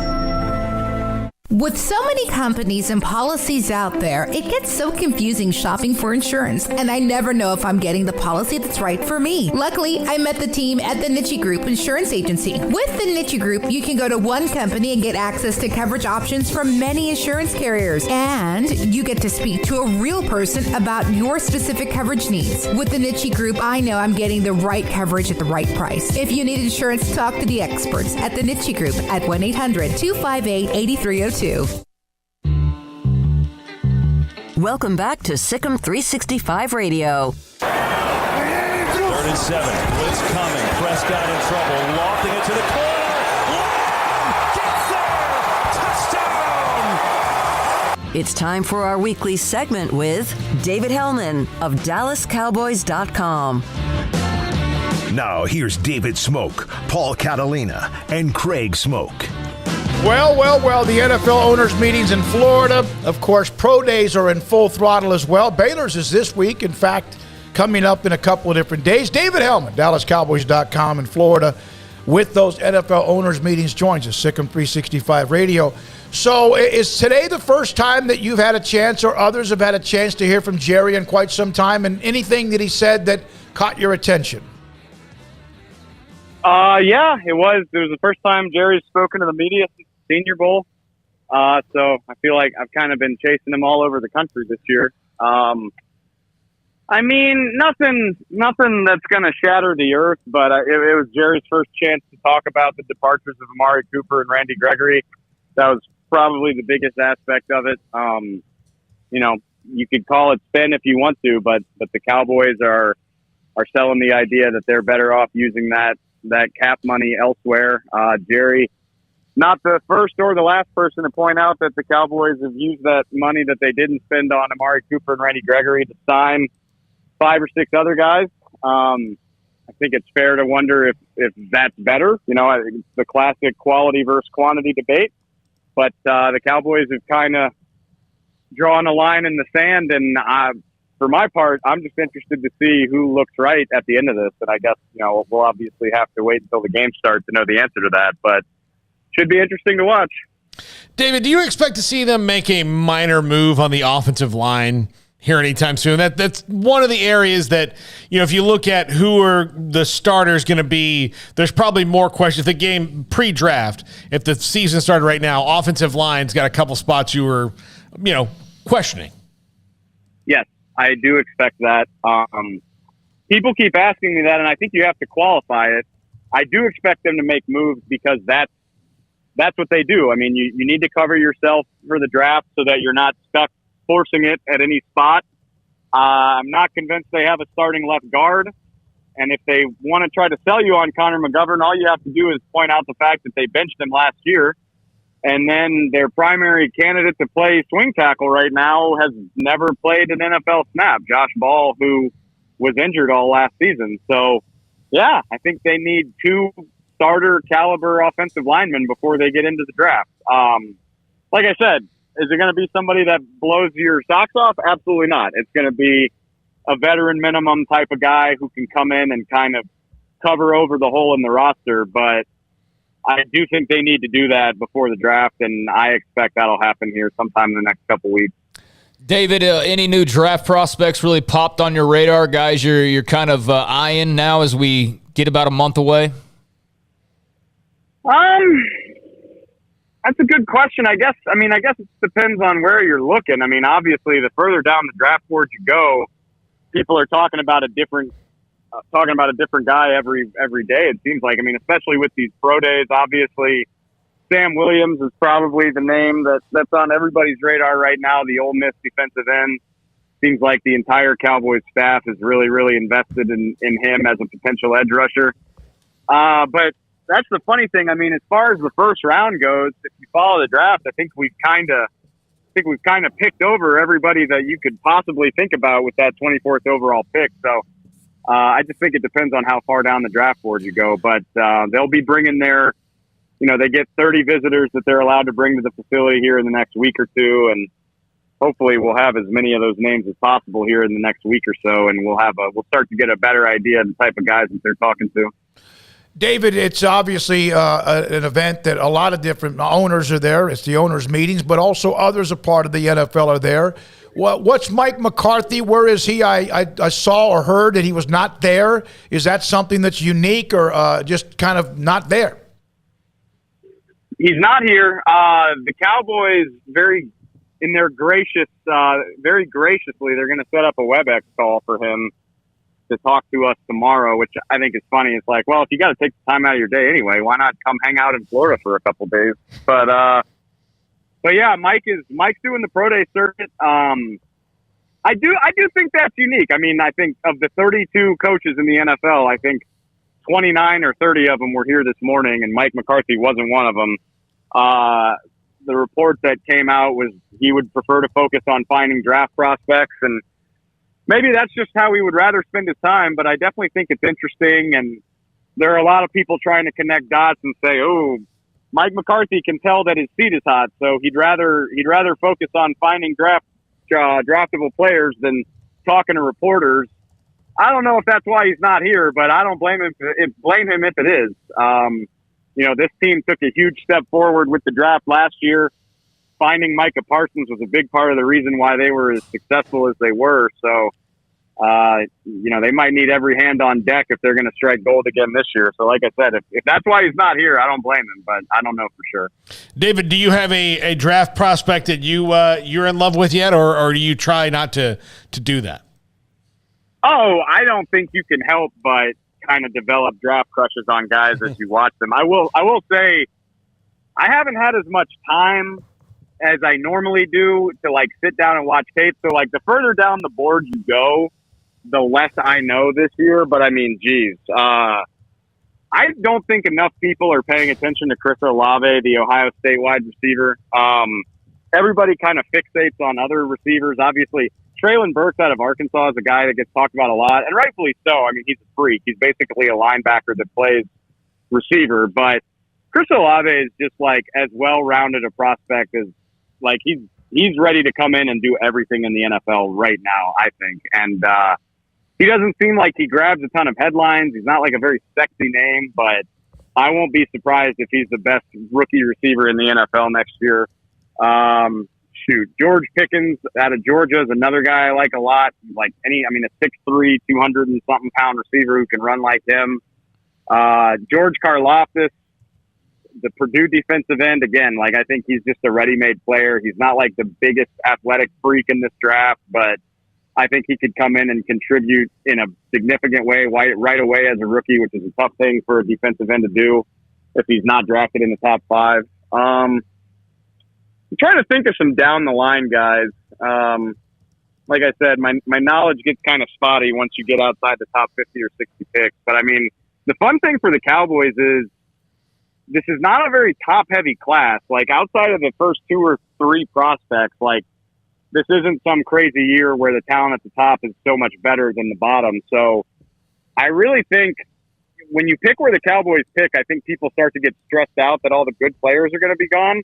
I think the Cowboys are going to have a choice between 3 to 5 guys that could be day one starters, depending on what they want to do. So it's exciting to think that maybe you won't get a superstar, but even picking at 24, I think there will be quite a few really useful players sitting there. I just wanted to add on, Dave, this is not even so much of a question, I guess, but you mentioned Olave there, and then to think that they've also got Garrett Wilson and Jackson Smith and Jigba. Like, that is the sickest wide receiver core, and I just I hate that we didn't get to see even more of those 3. That's a ridiculously talented wide receiver group. Well, fortunately, we'll get to see Smith and Jigba. He's not even draft eligible. Yeah. That's the funny thing. I mean, he might be it reminds me of Bama. You know, for so many years it was like, yeah, Mark Ingram's great, but the guy behind him, Derrick Henry's even better. Like, Derrick Henry's great, but the guy behind him, and Bama's done it with receivers as well, obviously going from Amari Cooper to Calvin Ridley to Jerry Jeudy to Devontae Smith, and I kind of feel like Ohio State's on a similar run right now. I think the guy that's not draft eligible might be the best of the 3. Thank you, David. Appreciate your time. Enjoy gorgeous Florida. Thanks, guys. Thank you. David Hellman in Florida, owners meetings. With us on Sikkim 365 Radio, 365 Sports. Kansas State head coach Jerome Tang is about to join us on the show. Yeah, Smith and Jigba from Rockwall, and then Garrett Wilson, roundabout from Austin, although I think he was born out of state, but played his high school ball in Austin. But yeah, there's others. He just listed off all those Bama receivers that just replace each other and become better and better. But Olave, Wilson, and Smith and Jigba is just whew. Woo! It's a fantastic wide receiver core. Yeah, wow. It's insane, and they're all explosive, dynamic, and what Smith and Jigba did in the bowl game. We were there. We were covering the Sugar Bowl that day, and when he went off in the Rose Bowl was nuts, considering that he was being relied on even more than ever before. And we are joined by a great friend of this show, Kansas State men's basketball coach Jerome Tang joins us on Sikkim 365 Radio and 365 Sports. Have you slept in the last week? A little bit, but I haven't needed it. It's like this adrenaline rush that, you've been waiting all your life for. And, man, I wake up without an alarm clock and just a million thoughts in my head and 1,000 things to do and just trying to figure out what's the most important thing to do next. Well, and so I'm on with you guys because this is the next most important thing. Thank you. We appreciate that. Coach, the reception in Manhattan looks like it's been great. I mean, you've been up there a bunch of times as an opponent. What was it like to step into the new world as the head coach in a place you're a little bit familiar with?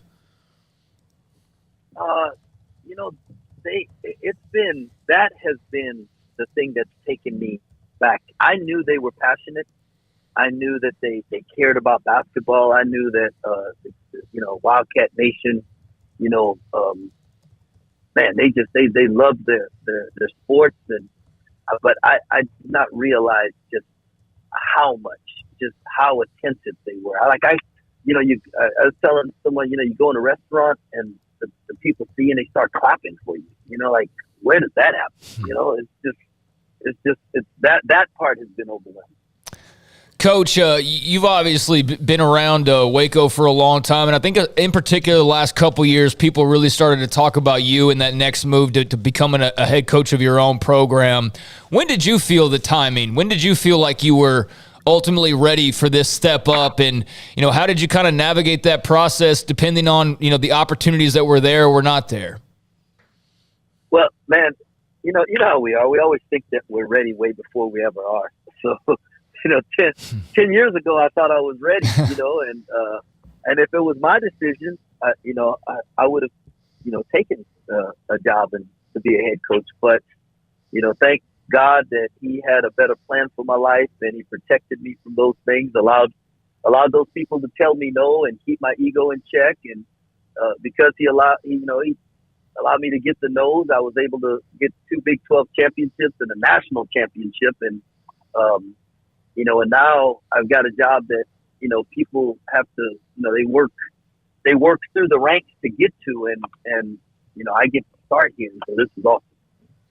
How difficult or, in fact, grueling can it be when you're trying to maintain the roster you have of who you want back or vice versa and putting your staff together? I know you have some on staff that are working for you right now, but it seems like I don't know how many announcements have been made. What's the timeline? Is that a lot of having to go through paperwork as well? Yeah, there's a lot of different paperwork and background checks and things like that have to be done before people can be officially announced. And so that part is, time consuming, and, you just got to let it run the course.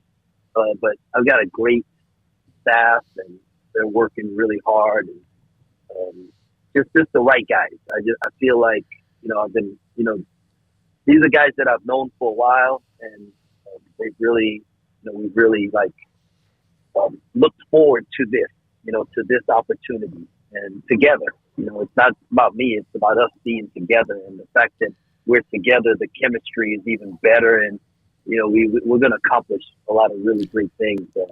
As far as the roster goes, man, we're gonna go in the situation, and we're gonna evaluate everybody, and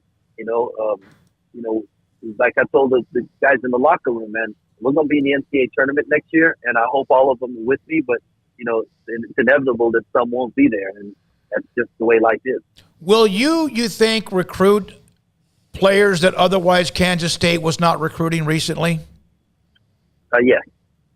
There's I believe wherever I'm at is the best place in the world, and if you don't, you shouldn't be there, and so there's a certain pride that the K-State family have in their program, in their university, in their athletic department, that they want their players to have, and they want the people who work in that program to have. And if I feel I'm at the best place, I got to go recruit the best players.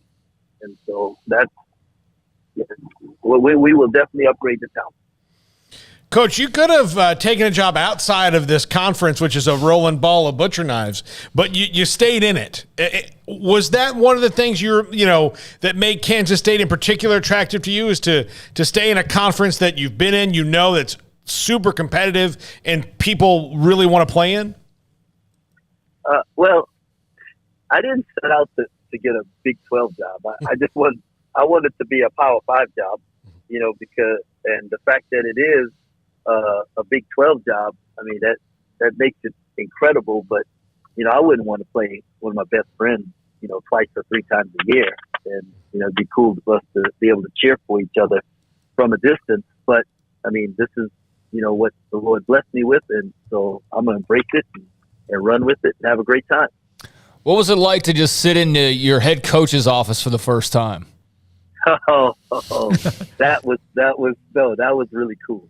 I had to pause. Like, for the most part, I felt like I was kind of like controlling myself and doing it, but like that one, I was a little speechless. And not just because it was my office. I also thought about that it was Bruce Weber's office. Mm. And I have a ton of respect and admiration for Coach Weber. And so sitting in the office, and knowing what a great coach he is and a great man, that paused me off. Jerome, on your introductory speech, when you were introduced in front of the fans last Thursday, anyone who's given speeches, sometimes people can write it all down and it's not. You seem to be able to pick and choose, and a lot of it right off the top of your head, what you feel and what you were feeling. How much of that was just you, just absolutely just winging it, and how much of that did you have to kind of look at a couple of things along the way? I had names down that I wanted to thank so that I didn't forget people as I went down the timeline, and then everything else was just me winging it. So all the mess up was me winging it. Well, first of all, it didn't seem like that. Yeah. It was great. You hear about someone wins a press conference, and a lot of K-State media who we've had on over the years, all of them were just blown away by it. So that's why I wanted to ask you that question. Yeah. Well, you mentioned. No, I really wanted to speak from my heart, and the thank you.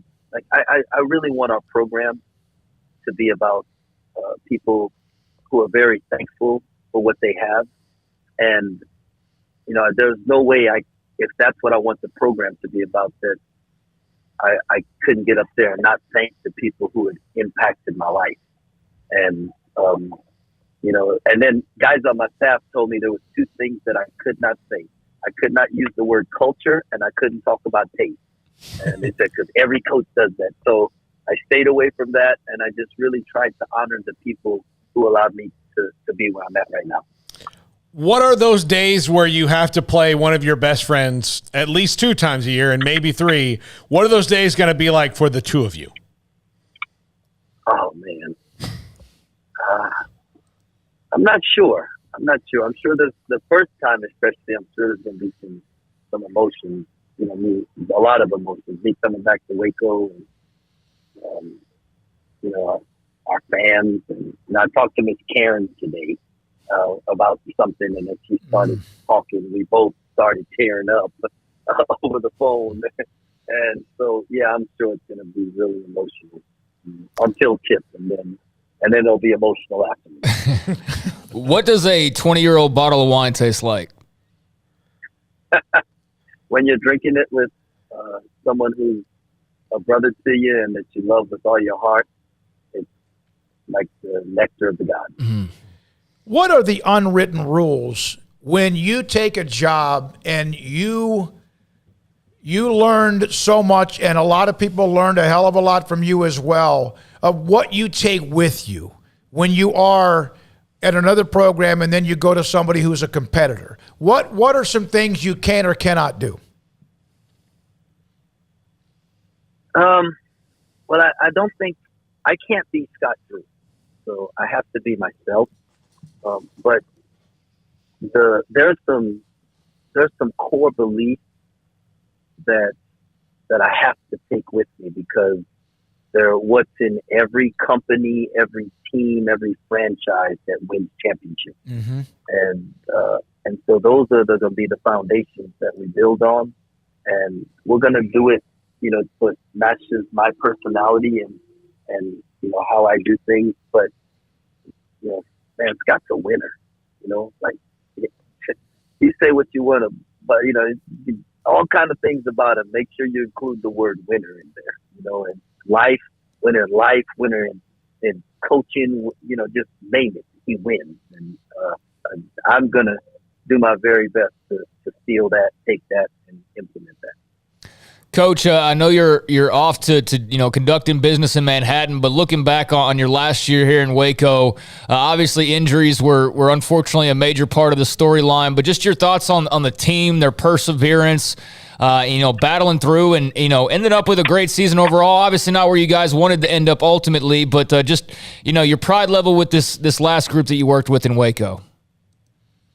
Well, I'm sitting in the airport in New York yesterday, watching North Carolina win by 20, and I text the staff, the guys, and I say, fellas, I'm watching the game, and knowing that we were one possession away from beating Carolina in spite of all of our injuries, like all the injuries that took place up until that point.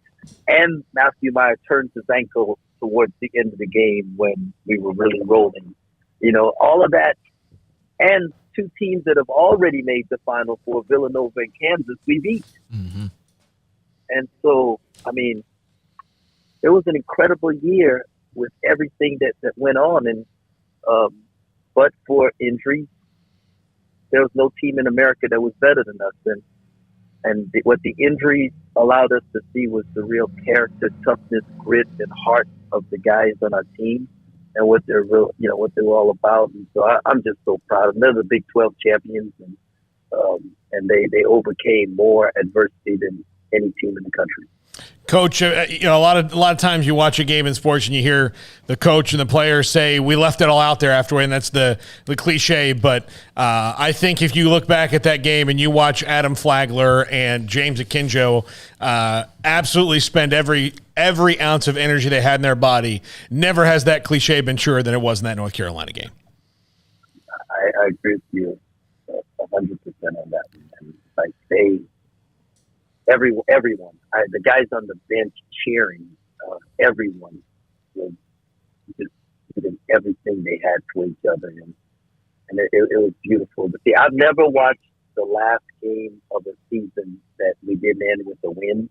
So the only two last games I've ever watched were when we won the NIT championship, and then last year we won the national championship. But I am going to go back and watch the last 10 minutes of that game because I just think it's such a special thing that those guys do. You mentioned your conversation with Karen Craig. You've been on the road. I mean, I wouldn't think you have been back to Waco. You might be on your way back to Waco. What's that going to be? You're talking about playing a game here later on this year, or maybe it's early next year. But, you got to move. You got a lot of things to do. There's a lot of moving parts other than making sure you recruit your own roster and also new names. Yeah, I'm actually driving back, so I'll get to see my wife and kids for a couple hours, and then I have an early flight out of Dallas in the morning, and Ray's doing all the packing up and figuring things out. Island has to finish her senior year, and so I'll be back a couple more times. Apparently, there's some young man sent me a text last night asking me to give him a call because he wants to ask permission to take my daughter to prom, so I got to work through that one. Yeah, I know, and so there are a lot of moving parts right now. Coach, when we see you and Scott Drew meet up for the first time, with you as head coach of Kansas State, is it going to be reminiscent of the spring game and the two play callers? Is that going to be kind of how it goes? Well, he's gonna I think he will try to read my mind a little bit more this time. I knew exactly what he was gonna do in that spring game. If he gets one play, he's going for a touchdown. But it'll be the course of a game. So there's gonna be a lot of back and forth there, trying to figure out what each other's thinking. Is there anything you've experienced this first week you weren't expecting?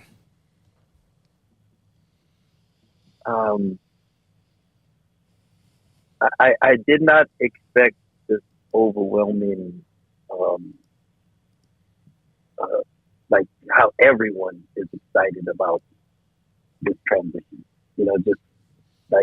I don't know that I've seen or heard, and I hadn't really paid a lot of attention, but everybody's sending me stuff, and it seems like everything has been just super positive. And usually, as I've watched other coaches get jobs, somebody is out there, killing it, saying it was a bad hire or whatever. And so I'm just really thankful for you guys and the other guys in the media that, just respect what we've done at Baylor. And it's a culmination of, just a lot of people that did a lot of great things that, allowed me to be a part of. One more thing on the coaching part of it. There's a story that is in one of the I guess it's on a Kansas State online somewhere, about back early on when you were bringing players in at Baylor and you were trying to find out maybe a walk-on or whatever, or trying to try their talent. Are you going to work out against any recruits as a guard and find out if they can beat you or not this time? No. Not at all. Not at all. Yeah, I'm way past that. There's a story. You worked a guy out, and an hour or so later, Baylor coaches found Coach Tang crying in the locker room and wondered what was wrong. And you had beaten this guy. Is that right? You had beaten a prospect? Yeah. No, it was a kid we signed. Oh. Yeah, he was talking a lot of noise, and I just was like tired of hearing his mouth and checked it up. And I won the game of 1-on-1. I remember going in the locker room. The other coaches came in. I'm crying, and they're like, "What's wrong?" And I said, "We're gonna lose a lot of games." Is there a difference in how you coach as a head coach compared to an assistant coach? I don't know. I'm going to find out. I don't think so. I think the difference is that, like, Scott allowed me to be myself, and Coach, and we really balanced each other. And so I'm going to need my staff to balance me. That's what I'm going to need. So they're going to have to be more of the nice guy. Last thing, what did Baylor University mean to Jerome Tang? Oh, man, I don't know how you put that into words. I love Baylor. I do. I love everything about Baylor. I've been blessed to work with great presidents and athletic directors and, staff. And my children grew up here, and, the blessing of being able to stay in one spot, and the kids go all the way through high school, and you never have to, root them up, uproot them, and make new friends elsewhere. And it has a special place in my heart, and always will. And you've been special, by the way, and you've heard that for the last several days, but really you've known that for many, many years. It was always a pleasure to pick your brain on many things, whether it was an interview or just asking you about certain things going on with the team. Kansas State's lucky, and I know you feel the same way. Thank you so much for your time. Congratulations, and we wish you the very best of luck. Thank you, fellas. Appreciate y'all. Jerome Tang, Kansas State men's basketball coach, with us on Sikkim 365 Radio and 365 Sports. I'm glad I remembered that spring game coaching between he and Scott Drew. I forgot about that, but it just popped into my head. I was glad it did because that was a fun moment. That gives us a little bit late. Paul's Top 5 coming up next. Sikkim 365 Radio. By the way, thanks to Tom Gilbert at Kansas State for helping set that up. This is 365 Sports. At Ideal MRI, we feel blessed to be a part of the Waco community. We're a small family business right here in Central Texas, and our goal is to bring down the cost of healthcare while maintaining high quality. At times like this, the cost of healthcare has never been more important, and unfortunately, significant illnesses and injuries still occur. That's why Ideal MRI is open and here to serve you through the difficult time. We offer premium MRIs just like a hospital with state-of-the-art technology and specialists, but you'll pay less. Sometimes thousands of dollars less, whether you're using insurance or not. At Ideal MRI, we accept most insurance, and there are no hidden costs, even offering financing if that's needed. Everything included in the price, and you'll not get something as a surprise in the mail later on. If you need an MRI, ask your doctor about Ideal MRI. They'll know. You can schedule an appointment safely from home online in minutes at idealmri.com, or give us a call, 833-IDEAL-MRI, idealmri.com.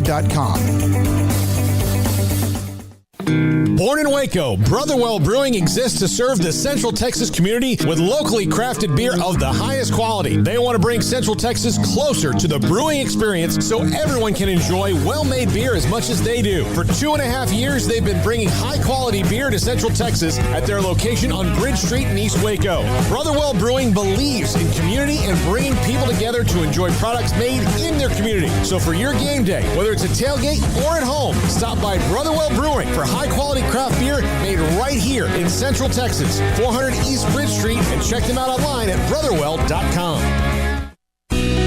Let Camille Johnson Realtors guide you seamlessly through the process of buying your dream home or selling your current one. Commercial, farm and ranch, or residential, Camille Johnson Realtors can smoothly and successfully lead you through any transaction. With a team of 28 experienced agents who are excited about serving you, Camille Johnson Realtors services the entire greater Waco area. If you're in the market to buy or sell, contact Camille Johnson Realtors, 104 Midway Center in Woodway, or find them online at www.camillejohnson.com. Camille Johnson Realtors, elegant, charming, warm. Welcome home.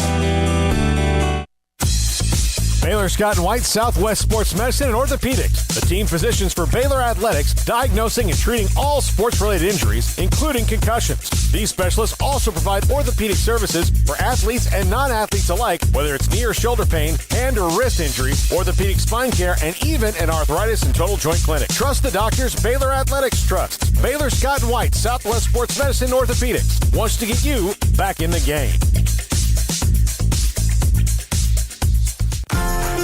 Automatic Chef Canteen is a full-service micro-market vending and office coffee provider with state-of-the-art vending equipment, a wide variety of products, and offering custom-fitted micro-market vending office coffee solutions for your employee break room.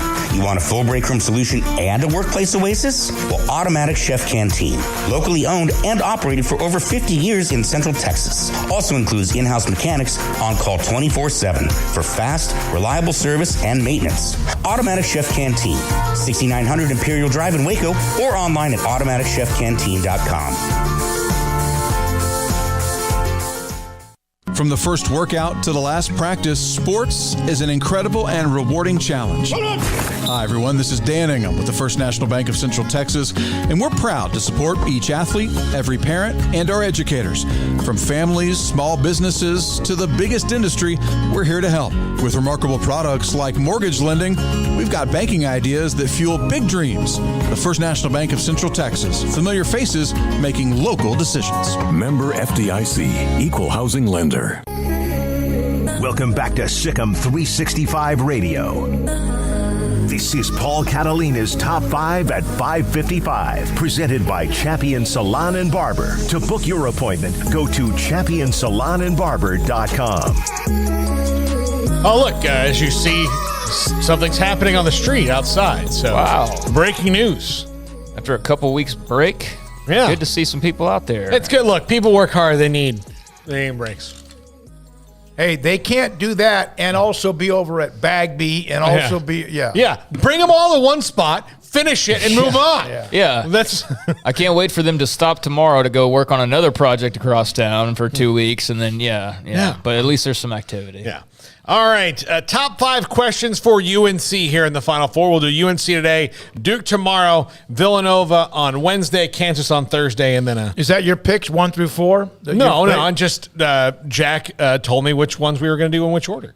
He's wow. I mean, that's Armstrong and Emerald were here. They saw it. They said, "This is what we're doing." Your order was, I sent him 5 this week, and he said this is the order. So, all right, number 5, how will the game be called?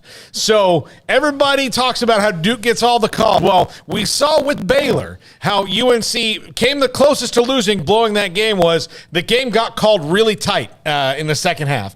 Baylor got a ton of foul call. I mean, they were calling fouls left and right on everybody, but if UNC gets into that bench, if the game is going to be called how most people think Duke games are called, it's going to be a problem for UNC.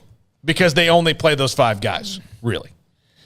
No, you're right. And it's one of the things as we entered that game, you're talking about Baylor and their depth. Hell, UNC has 1 or 2 guys themselves. You're exactly right. Yeah. And Craig, go ahead if you have anything on it.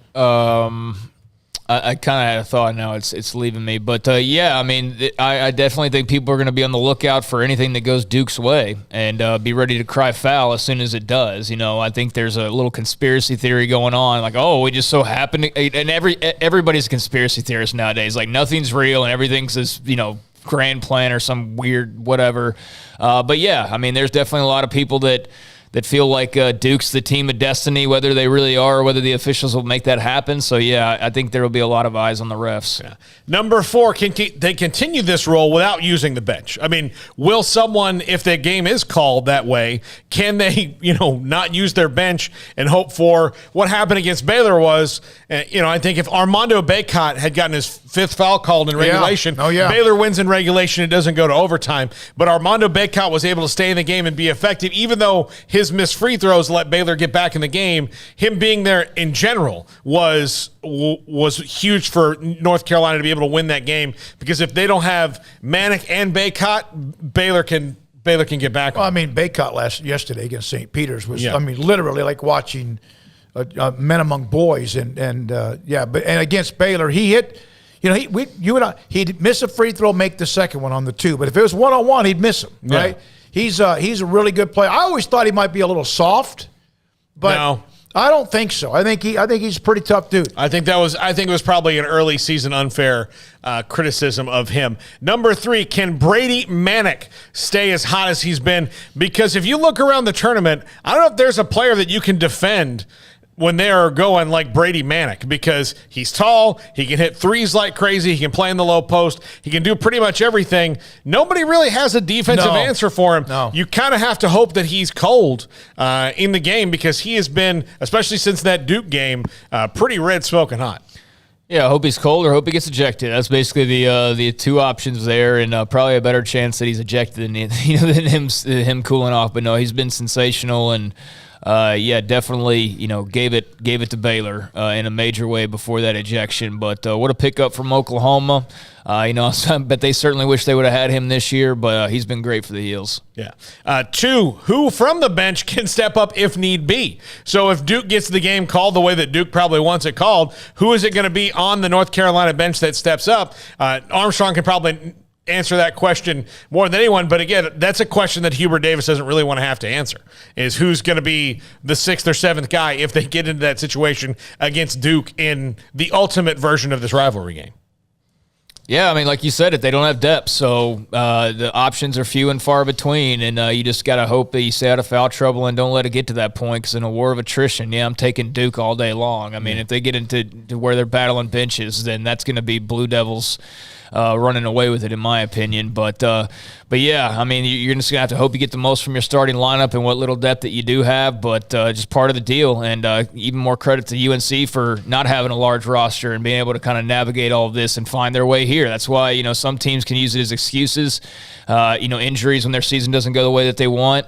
And then there's those that just fight through it and fight through depth issues, and North Carolina's done a great job of that. Yeah. And number 1, will the rivalry cloud their emotions? Do you get so keyed up that it's Duke, that it's your number 1 rival, that you forget that maybe you need to take Duke off the chest and just focus on the Final Four? Yeah. There's no way that when they pounded Duke at Cameron Indoor that they thought they'd see him again. Maybe in the ACC tournament. No, not in this situation. Yeah, I mean, who could have imagined this situation coming up? Yeah, I don't think I think there's definitely going to be some, heavy emotions involved. It's going to be impossible for there not to be, but I think these are two teams who are well-traveled and have been in a lot of games like this, whether this current incarnation of players have, played in games quite like this. I mean, they're both experienced it. They both have pedigree, and they're both used to playing in games like this. So I anticipate maybe they kind of have to settle each other down a little bit, maybe early on, but I think it's just going to be Duke, North Carolina basketball at the end of the day. It's just there's a lot more riding on this one than there has been on some of the others. I just saw this note. The NCAA has informed 11 different officials that they will be selected to work the 2022 Final Four in New Orleans. One of them is Keith Kimball. He's from Arlington, Texas, but he's actually a Waco resident, a Waco native. Roger Ayers, who's on a lot of them, Bo Borowski, among others, Tony Padilla, but that list is out for the Final Four. For Emory Winter, for Jack McKenzie, and also Armstrong Sims. Paul Catalina, great stuff. Craig Smoak, great stuff. I'm David Smoak. Thank all of you. Text line and chat room and our sponsors. Good night, Sikkim 365 Radio.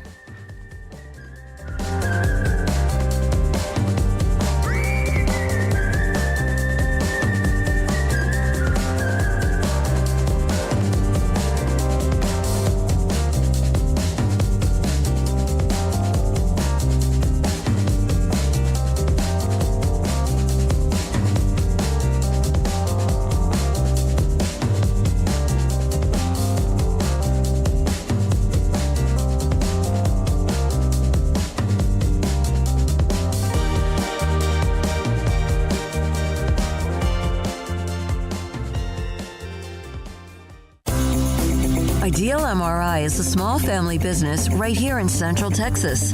We're open to support you while lowering the cost of healthcare bills. When you need an MRI, ask your doctor for an Ideal MRI. Visit us at idealmri.com or call us at 833-IDEAL-MRI.